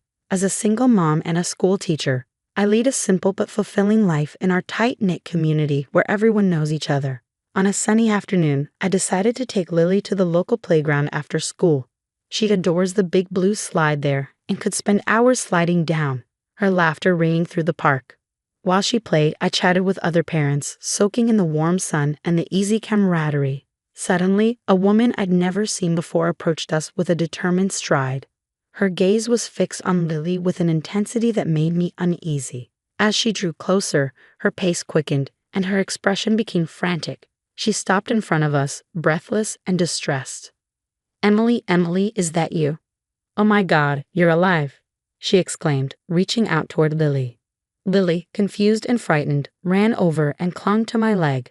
I wrapped my arm around her protectively and eyed the woman warily. "I'm sorry, but you must be mistaken.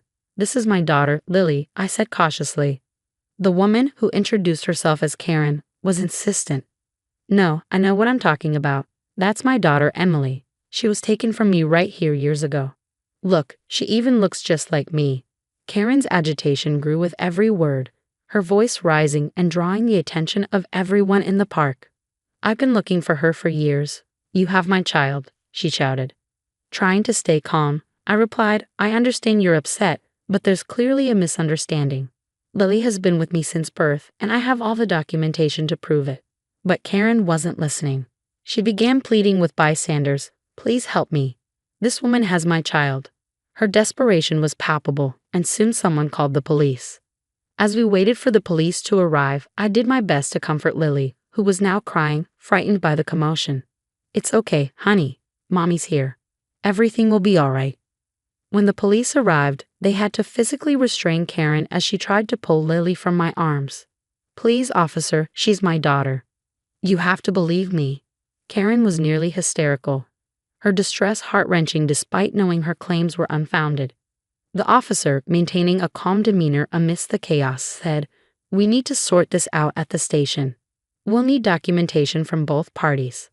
At the station, the cold, sterile environment did little to ease the tension. Lily clung to me, her small hands gripping my shirt as we sat across from the officer handling our case. "I need you to stay calm, ma'am. We're going to resolve this as quickly as we can," he'd assured me. But his words did little to comfort my frayed nerves. How can I stay calm when someone just tried to take my daughter away from me in broad daylight? My voice cracked under the strain. "I understand, but for now, we need to ensure the child's safety while we verify both your and the other party's claims," the officer explained. He began typing into his computer before looking up. "I see here that Karen has made similar claims before. It seems there's a history of mental instability." Though this information didn't fully ease my anxiety, it was a start. "Can I make a few calls? I have friends and family who can vouch for me." "Yes, go ahead. We'll need all the proof you can provide," the officer said. I pulled out my phone, my hands trembling, and dialed my sister. "Hey, I need you to come to the station. It's urgent." "What's going on? Are you both okay?" Her voice was filled with worry. "Just come, please. Bring the photo albums, the birth certificate, anything you can find." As I made more calls, rallying support, Karen sat in a corner of the room, murmuring to herself. Despite everything, I couldn't help but feel a pang of sympathy for her. The officer called me over. "We're going to speak with her again to understand her side. Would you mind staying here with Lily?" I nodded, hugging my daughter closer. I overheard fragments of Karen's conversation with another officer. Through the window, I caught a glimpse of the playground slide. Karen's voice, broken by sobs, reached me. "Ma'am, we understand this is difficult for you, but we need to deal with the facts." The officer noted, "There have been similar incidents reported by you. Can you explain that?" Karen's certainty sent shivers down my spine. How could someone be so utterly convinced yet so wrong? As my family and friends began to arrive, each bringing pieces of our shared history, I started to piece together a timeline of Lily's life on the station's conference table. Photos from birthdays, holidays, and everyday moments spread out like a tapestry of our lives. "See, this is her third birthday party, and here she is on her first day of school," I pointed out to the officer, who examined each document and photo. "We'll need to take statements from everyone." the officer said, motioning for my sister to sit down first.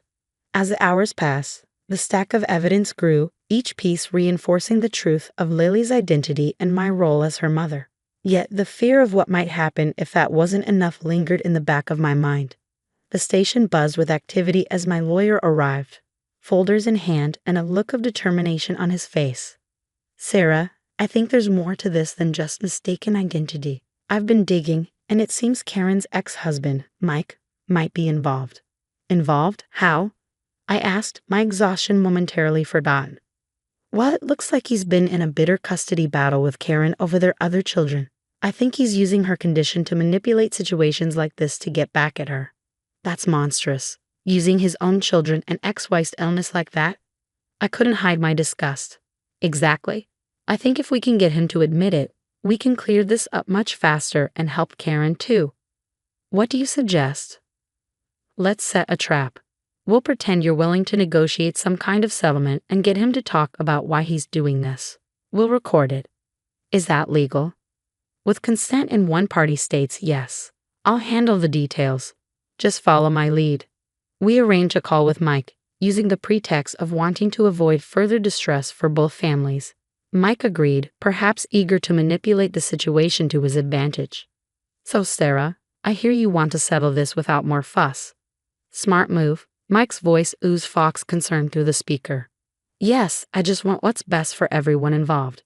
"Tell me, Mike, why do you think Karen is so convinced my daughter is hers?" I asked, playing into his narrative. "Let's just say sometimes people see what they want to see, especially if they're nudged in the right direction," he replied with a smugness that made my skin crawl. "Nudge how exactly?" "Well, if someone were to show her pictures, tell her stories that align with her delusions, it's not hard to see how she might come to believe it, especially if it helps me in the custody battle." His admission was cold and calculated. My lawyer signaled to me, his phone recording every word. "And what is it that you want, Mike?" "Just my fair share. And if using Karen's instability helps me get that, then so be it." The call ended, and my lawyer wasted no time presenting the recording to the police. They acted swiftly. Mike was arrested, and the evidence of his manipulation led to a re-evaluation of Karen's mental health treatment. In the aftermath, Karen, now understanding the truth, withdrew her claim. She was visibly shaken by the revelation of being used as a pawn in her ex-husband's vendetta. I had no idea. I'm so sorry, Sarah. I never wanted to hurt anyone, especially not a child," she said, her words sincere and filled with remorse. "I know, Karen. I hope you get the help you need." I replied softly, my anger replaced by a sense of pity and relief. With Mike in custody and Karen starting proper treatment, I hugged Lily, feeling the weight of the world lift off my shoulders. This ordeal was over, but the journey to healing was just beginning for all of us. Back at home, the warmth of our living room felt like a sanctuary after the storm we had weathered. Lily played on the floor, her giggles soothing my frayed nerves. The doorbell rang, and when I opened it, I found neighbors offering small gestures of support, casseroles, cookies, and even drawings from other children for Lily. "Sarah, we just wanted to say how much we admire how you handle everything. If there's anything you need, just say the word," Mrs. Thompson from next door said, her eyes kind. "Thank you, everyone. I can't tell you how much your support means to us. It's been tough, but I've been thinking about how we can prevent such things from happening again," I said, feeling a mixture of relief and resolve. "What do you have in mind?" Mr. Jacobs, always keen on community initiatives, asked. "I'm starting a program right here in our community center. It's about teaching parents about safety and legal rights, making sure we can all protect our kids and ourselves." "That sounds wonderful, Sarah. Count us in," Mrs. Thompson's son said, placing a comforting hand on my shoulder. As weeks turned into months, the program took shape with regular meetings. Surprisingly, Karen, now more stable and earnest in making amends, became one of the most active volunteers. During one of the sessions, Karen shared her experience. "I was manipulated, and it clouded my judgment. I want to help others see the signs before it's too late," she said, her honesty and effort adding a deep layer of authenticity to the program. Parents listened, moved by her story, and learned to spot the subtle signs of manipulation and mental health issues that could threaten their families. "Karen, thank you for being so open. It's not easy to talk about these things." I acknowledged her after a session, genuinely grateful for her contribution. "It's the least I can do, Sarah. Thanks for giving me the chance to make things right," she replied. As the program grew, so did Lily and I in our new routine. Every Sunday, we volunteered at the community center together, turning our past ordeal into a proactive mission to help others. "Mommy, I like helping. It feels good, right?"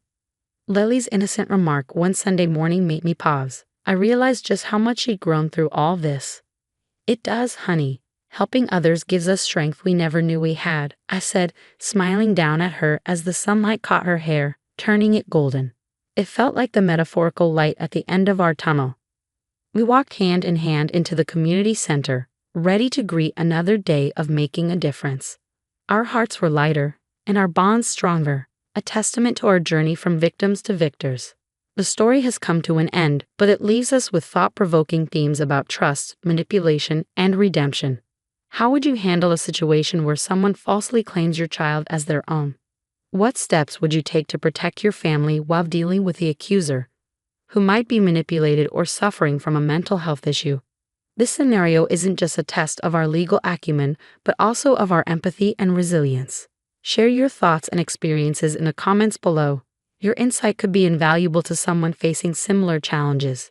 If you found this story compelling, please like this video and consider subscribing for more discussions like this. Your support helps us bring more of these stories to light.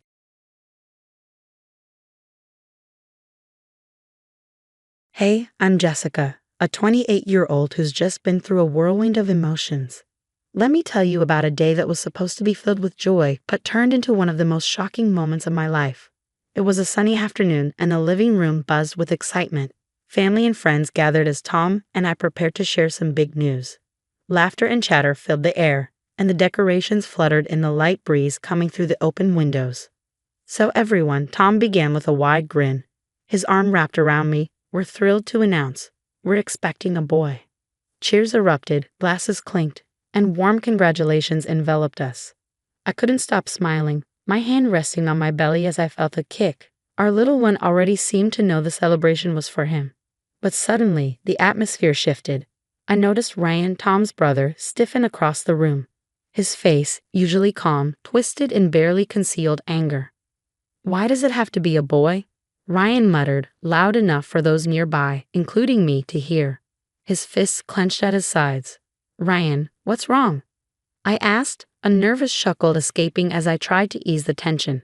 "It's just a baby, our baby." "Just a baby that might take everything," Ryan snapped, stepping closer, his voice rising with each word. "You think I don't see what this means?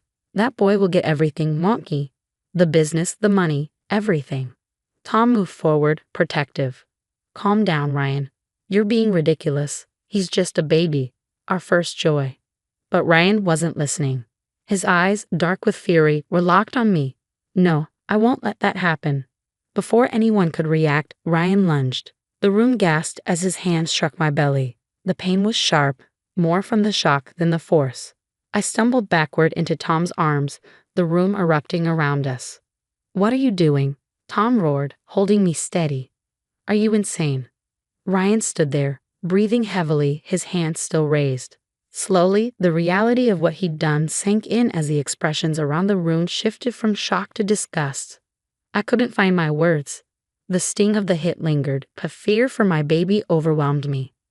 I need to go to the hospital," I whispered, the tears threatening to fall. Tom's face was grim as he nodded. "We're leaving, now." As he guided me out, the last thing I saw was Ryan being held back by two uncles, his face a mix of anger and regret. The ride to the hospital was the longest of my life, every moment filled with dread until the doctors finally assured us the baby was fine. But something inside me had changed. The attack wasn't just a betrayal, it was a wake-up call. Sitting in that sterile hospital room, the joy of our earlier announcement was tainted by violence. Tom and I both knew things would never be the same. Ryan had crossed a line, one that couldn't be ignored. "Are you sure you're ready to talk about this now?" Tom's voice was soft as he sat beside me in the hospital corridor, his hand finding mine. "I have to, Tom, before I lose my nerve. What if next time the baby isn't okay?" My voice trembled, but my resolve was building. "Okay," he said gently. "I'm with you, whatever you need." Pulling out my phone, I dialed the non-emergency number for the local police. The line clicked. Police department, how can I help you? I need to report an assault. It happened about an hour ago at a family event. My brother-in-law hit me. I'm pregnant. Are you in a safe location now? The dispatcher asked. Yes, I'm at the hospital. Understood. We'll send an officer to take your statement. Can you provide the hospital address? After giving the details, I hung up, the weight of my decision settling in. It was real now, officially reported. We'll need a restraining order too, Tom said, already scrolling through his phone. I don't want Ryan anywhere near you or the baby.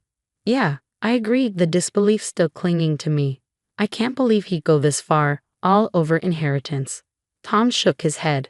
We've all seen him get heated over money. Tom's voice trails off, his anger palpable as we sit in a sterile hospital room. An officer arrives, a young woman with kind eyes. I'm Officer Martinez. I'm here to take your statement, she says, pulling out a notepad. As I recount the events, Officer Martinez listens intently, her pen scratching across the paper. Tom interjects occasionally, his tone sharp with barely suppressed anger. Once I finish, she closes her notebook and nods. We'll handle it from here. We might need you to come in to provide further details or formally identify him if it goes to court. Thank you, officer. We'd appreciate it, Tom says, his voice calmer now. After the officer leaves, Tom and I head to another part of the hospital to file for a temporary restraining order. The process is bureaucratic, filled with paperwork and signatures, such a stark contrast to the emotional storm swirling inside me. Once this is filed, he'll be served by tomorrow. He won't be able to come near you or contact you, the clerk explains as we hand in the completed forms. Walking back to the car, the air feels heavier, as if every step is both a retreat from danger and a step into an uncertain future. You think he'll fight it? I murmur, watching the sunset paint the sky a bruised purple. He might, Tom replies, squeezing my hand, but we'll be ready. We have to protect our little guy. As we drive home, the silence isn't empty. It's thick with the weight of decisions made. It's the beginning of a battle we never wanted to fight. But when Tom reaches over to squeeze my hand again, I feel strength, ours together. A few days later, over coffee, Aunt Linda sits across from me, her eyes pleading. Can't you just let it go for the family's sake? It was a one-time thing. He didn't mean it. I look at her, incredulous. This wasn't just a minor slip-up, Linda. He attacked me. Well, I'm pregnant. What if he does it again? What if next time the baby isn't unharmed? But he's family, she insists. Family sticks together, right? Sticking together doesn't mean allowing abuse to go unchecked. The divide within the family grows as the case moves forward. Uncle Joe, firm over the phone, stands by me. He needs to learn, Jess. What Ryan did is inexcusable. You're doing the right thing. It's just hard, being the one to stir things up. It's not stirring things up to demand justice, Joe reminds me. Meetings with lawyers and endless paperwork consume our days. Our attorney, Mr. Evans, is a seasoned man with a no-nonsense attitude. They might try to paint Ryan as a victim of momentary anger. Be prepared for that. How you respond in court will be crucial. Will they drag my past into this? Try to make me look bad? I ask, anxiety gnawing at my stomach. It's possible, Mr. Evans says, but stick to the facts. Your emotional response is powerful, but your calm recollection of events will carry more weight. The day of the trial, the courtroom is tense. Ryan sits across from me, composed but cold. The sight of him still sends a shiver down my spine. When I take the stand, the prosecutor starts. Can you tell us what happened on the day in question? I recount the events, my voice steady despite the storm inside me. The murmurs in the courtroom fade as I focus on the weight of my story. During cross-examination, Ryan's lawyer tries to shift the narrative. Isn't it true that your family has had issues with inheritance disputes? Yes, I admit, but that doesn't justify violence, especially against a pregnant woman, or anyone, for that matter. The courtroom is silent as the prosecutor thanks me. No further questions. Outside, the community's reaction begins to surface. Social media buzzes with opinions ranging from supportive to hostile. Stay strong, Jess. We're with you, one comment raves. Another criticizes, should have kept family matters private. Local news outlets pick up the story, reporters milling outside the courthouse. I hesitate. I decide to speak, stepping forward to address the reporters. This isn't just about me, I say, my voice steady. It's about standing up against violence, no matter where it comes from, even if it's family. As the trial progresses, Ryan's defense weakens. The evidence is undeniable, and the testimony's poignant. The community's support feels like a lifeline, keeping me afloat amidst the storm of public scrutiny. As the final arguments are made, I sit beside Tom, his hand gripping mine tightly. The jury leaves to deliberate, and the weight of their decision looms over us like a heavy cloud. But inside, a fire builds, a mix of fear, anger, and a fierce hope for justice. All rise, the bailiff calls out, and the courtroom echoes with the sound of shuffling feet as the judge re-enters. This is the moment of truth. The tension is palpable as everyone takes their seats. The judge surveys the room, her gaze briefly resting on me before turning to address the court. Defendant Ryan, please stand. Ryan rises, uncertainty replacing the arrogance he once displayed. Having reviewed the case and the evidence presented, I find you guilty of assault, the judge announces. This court sentences you to 3 years of probation and mandatory anger management therapy. You are also ordered to adhere to a permanent restraining order, prohibiting any contact with Jessica. A collective breath is released throughout the courtroom. Some people, like Tom and Uncle Joe, exhale in satisfaction, while others, like Aunt Linda, shake their heads, still conflicted by family ties. Thank you, Your Honor, I say, my voice barely above a whisper, grateful that justice has been served. As the gavel bangs, signaling the end of the trial, Ryan is led away, his head bowed. The family is divided. Some nod in agreement with the verdict, while others still struggle to accept it. Outside the courthouse, Tom pulls me into a tight embrace, the fresh air feeling like a release from the weight we've carried for so long. We did it, Jess. It's over. How do you feel? It's a relief, I admit, but it's also sad. It's not just about winning the case, it's about everything we've lost. The family is torn apart. Yeah, but we stood up for what's right, Tom says, his voice steady. For our family, for our son, he'll grow up knowing that. As we walk towards the car, I glance back at the courthouse. Its stoic bricks a silent witness to our turmoil. Later, at home, we sit together with cups of tea, the baby kicking as if he too senses the shift in our lives. Tom pulls out a tiny blue jumper from a bag, a soft smile on his face. I got this for our little champ, he says. He's going to need it, growing up so loved and protected. He really is, I agree, a lighter feeling settling in. Protected, loved, and maybe that's what matters most out of all this. We've given him a safer, healthier start. Yes, and we've learned a lot too, Tom adds. About boundaries, about standing up for ourselves. As the day turns into evening, I reflect on the past months, the legal battle, the family strife, the moments of doubt when I wondered if standing up was worth the personal cost. Do you think things will ever get back to normal with your family? Tom asks, his voice a mix of hope and realism. Maybe not the old normal, I reply thoughtfully, but we'll find a new way forward. Some bridges have been burned, but maybe they needed to be to protect our future. We'll build better ones for him, I say, gesturing to my belly, and for us. As we prepare for bed, the weight of the trial finally lifted. There's a sense of closure. Yet it's mixed with the realization that this is not the end. It's the beginning of a new chapter for our family. Good night, Jess, Tom whispers. Love you. Love you too, Tom, and thanks for everything. As I drift off to sleep, the challenges of the past blend with hopes for the future. Tomorrow will be about moving forward, about joy and anticipation for the new life we're about to welcome. The scars of the ordeal will heal with time, and the strength and lessons we've gained will guide us as we navigate this world together, fortified by our trials. Now, I have a question for you. Do you think pursuing legal action against family members is justified in situations like this, even if it might lead to permanent family rifts? Share your thoughts in the comments below.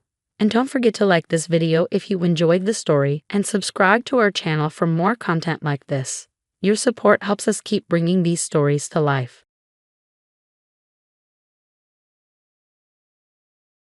Hey everyone, I'm Sarah, a 28-year-old single mom just trying to keep it together. I live in a tiny apartment with my adorable 2-year-old daughter, Lily. She's the light of my life, but being a single parent, it's no joke. I'm working my tail off as a waitress, barely scraping by. But I'd do anything for that little munchkin. Then there's my big sister, Jessica. She's got it all figured out, fancy lawyer job, big house, and a husband named Mark who seems like he stepped straight out of a romantic comedy. I'm not gonna lie, sometimes I look at her life and feel like a total mess in comparison. Sarah, honey, how are you holding up? Jessica asks as she swings by my place one afternoon. She's all put together in her designer suit, not a hair out of place, while I'm elbow deep in dishes, with Lily clinging to my leg. Oh, living the dream. I laugh, trying to sound more upbeat than I feel. Jessica gives me that look, a mix of pity and concern. Why don't I take Lily for the weekend? She offers. You could pick up some extra shifts, maybe have a little time for yourself. I hesitate. I hate asking for help, but extra cash would be a godsend. You sure? I don't want to impose. Don't be silly. Mark and I love having her over. It'll be fun. Jessica insists, already scooping up Lily, who giggles and plants a sloppy kiss on her aunt's cheek. Thanks, Jess. You're a lifesaver, I say, feeling a wave of gratitude. Sure, Jessica's life seems perfect, but she's always had my back. As she's packing up Lily's things, Jessica turns to me. Hey, can I borrow your phone charger? Mine's been acting up. Yeah, no problem. It's in my purse on the kitchen table. Help yourself, I call out as I wrestle Lily into her jacket. I hear Jessica rummaging through my purse, and a tiny voice in the back of my head whispers that it's odd she didn't wait for me to grab it. But I brush it off.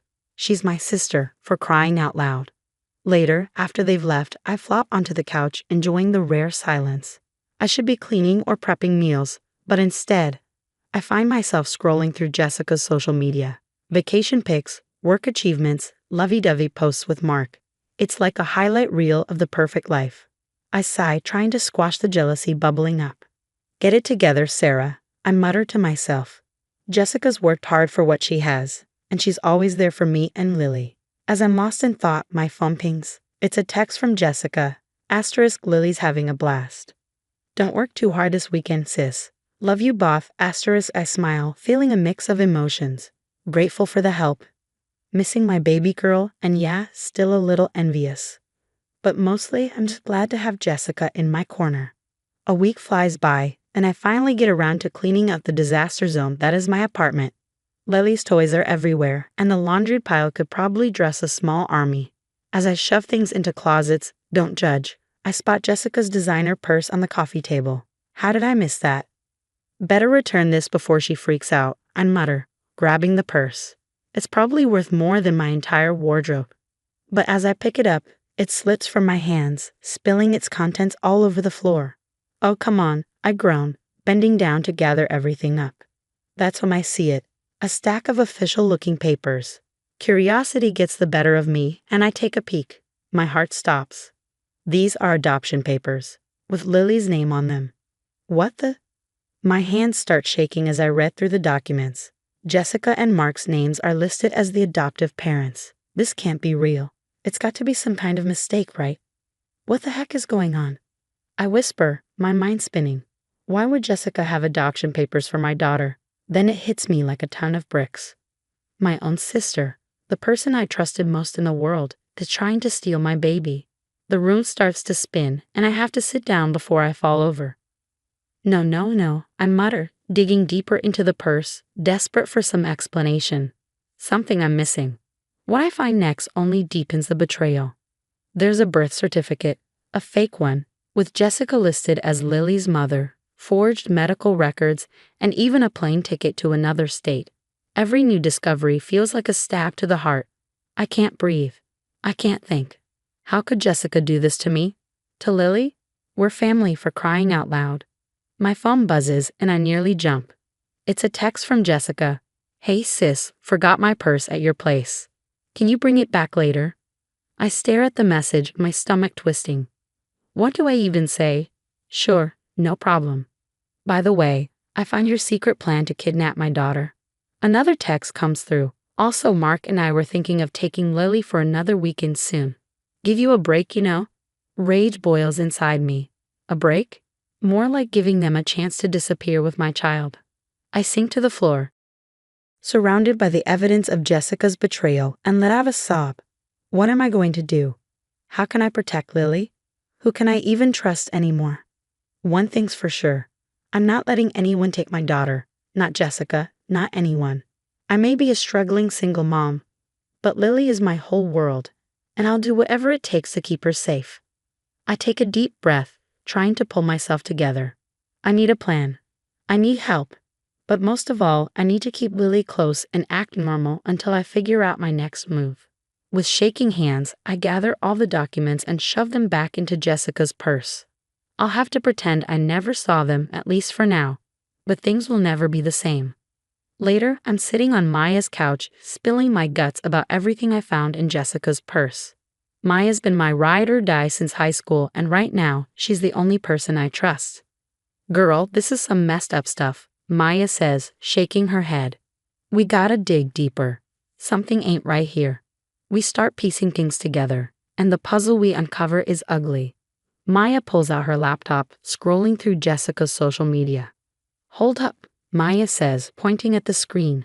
Didn't you say Jessica couldn't have kids? I lean in, my jaw dropping. There's Jessica, sporting what looks like a baby bump in her recent posts. What the? I mutter. She told everyone she was pregnant. We keep scrolling, finding post after post about doctor's appointments and nursery preparations. It's all fake, but Jessica sold it perfectly. She's been planning this for months, I whisper, feeling sick. Maya grabs my hand. We need to get into her email. You still know her password. I nod, feeling guilty but knowing it's necessary. We log in, and what we find makes my blood run cold. There are emails to a sketchy lawyer about fast-tracking an adoption across state lines. The lawyer's responses are vague, but it's clear they're up to no good. Oh my God, I whisper, scrolling through message after message. Maya's eyes widen as she reads over my shoulder. Look at this one from Mark. The email lays out their entire plan, taking Lily and disappearing, using my supposed substance abuse as justification. They think I'm an unfit mother, that Lily would be better off without me.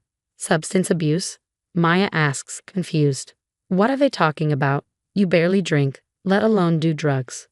I don't know, I say, shaking my head, baffled. As we dig deeper, the truth gets uglier.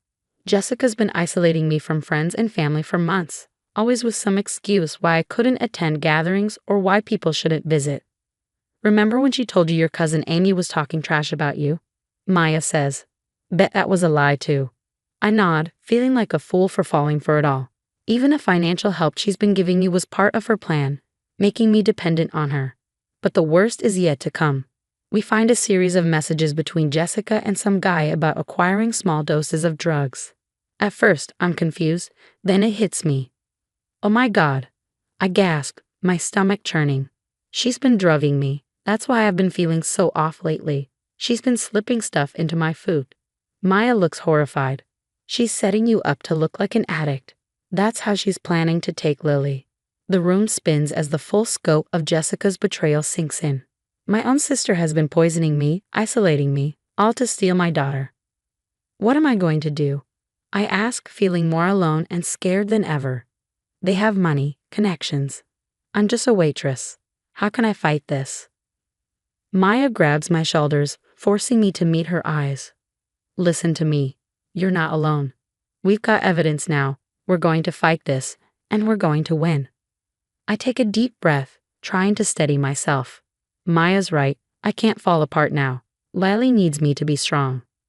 Okay, I say, wiping away the tears I didn't even realize I'd shed. What's our next move? Maya grins, a determined glint in her eye. Now we set a trap. We're going to catch these snakes red-handed. As we start planning, I feel a glimmer of hope.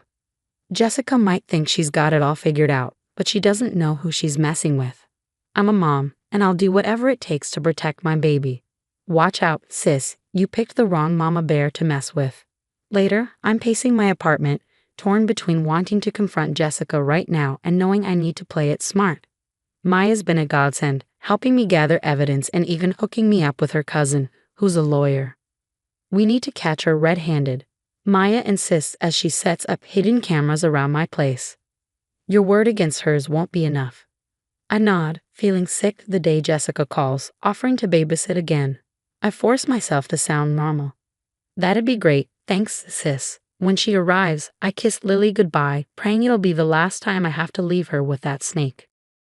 Hours later, Maya and I huddle over her laptop watching the footage. My blood boils as we see Jessica rifling through my things, making a call in hushed tones. It's all set for next week, she says into the phone. Sarah doesn't suspect a thing. I clench my fists, fighting the urge to confront her immediately, but I know we need more. The next day, I invite Jessica over for coffee, my phone secretly recording in my pocket. We chat casually until I drop the bomb. Hey Jess, you know that bag of old clothes in my closet? I was thinking of donating them to that women's shelter, the one that helps moms escaping abusive situations. Jessica tenses up. Oh, I don't think that's a good idea, she says quickly.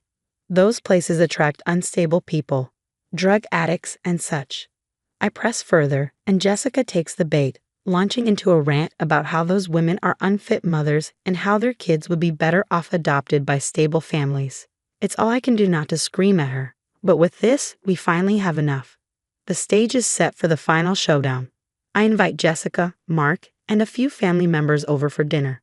My hands shake as I set the table, but I'm ready. As everyone digs into dessert, I clear my throat. I have something I need to share with all of you. I lay out everything, adoption papers, the fake pregnancy, the poisoning. I play the recordings, and the room erupts in chaos.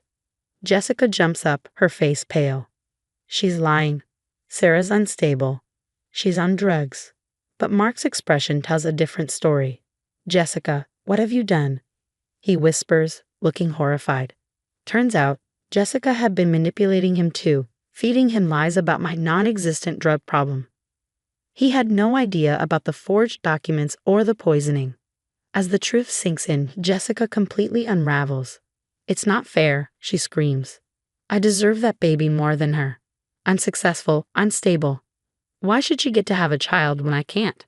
Everyone watches in shock as Jessica rants, her jealousy and resentment pouring out. It's like watching a stranger wear my sister's face. The police arrive, and Jessica is hauled away, kicking and screaming. I collapse into Maya's arms, exhausted but relieved. The next few weeks blur with police statements and court appearances. I file a restraining order against Jessica, who now faces a laundry list of charges. Slowly, I start rebuilding my life. Family members and old friends reach out, apologizing for believing Jessica's lies. It's hard, but I'm working on forgiving them. Months later, I'm pushing Lily on a swing at the park, finally feeling like we can breathe again. Maya sits nearby, watching us as always. Higher, Mama, Lily squeals, and I laugh, pushing her towards the sky. As I watch my daughter soar, I think about everything we've been through. It's been hell, but we made it. Jessica's toxic influence is gone, and for the first time in a long time, I feel hopeful about our future. I may not have the perfect life or all the answers, but I've got my daughter, true friends, and strength I never knew I had. And you know what? That's more than enough. The stories come to an end, but now I've got a question for you. If you were in my shoes, would you ever be able to forgive Jessica? Or is some betrayal just too deep to come back from? Drop your thoughts in the comments below. I'm really curious to hear what you do in this situation. If you enjoyed this wild ride, don't forget to hit that like button and subscribe to the channel for more intense stories like this one. Your support means the world to me and helps me keep sharing these experiences. Thanks for listening, and I'll catch you in the next video.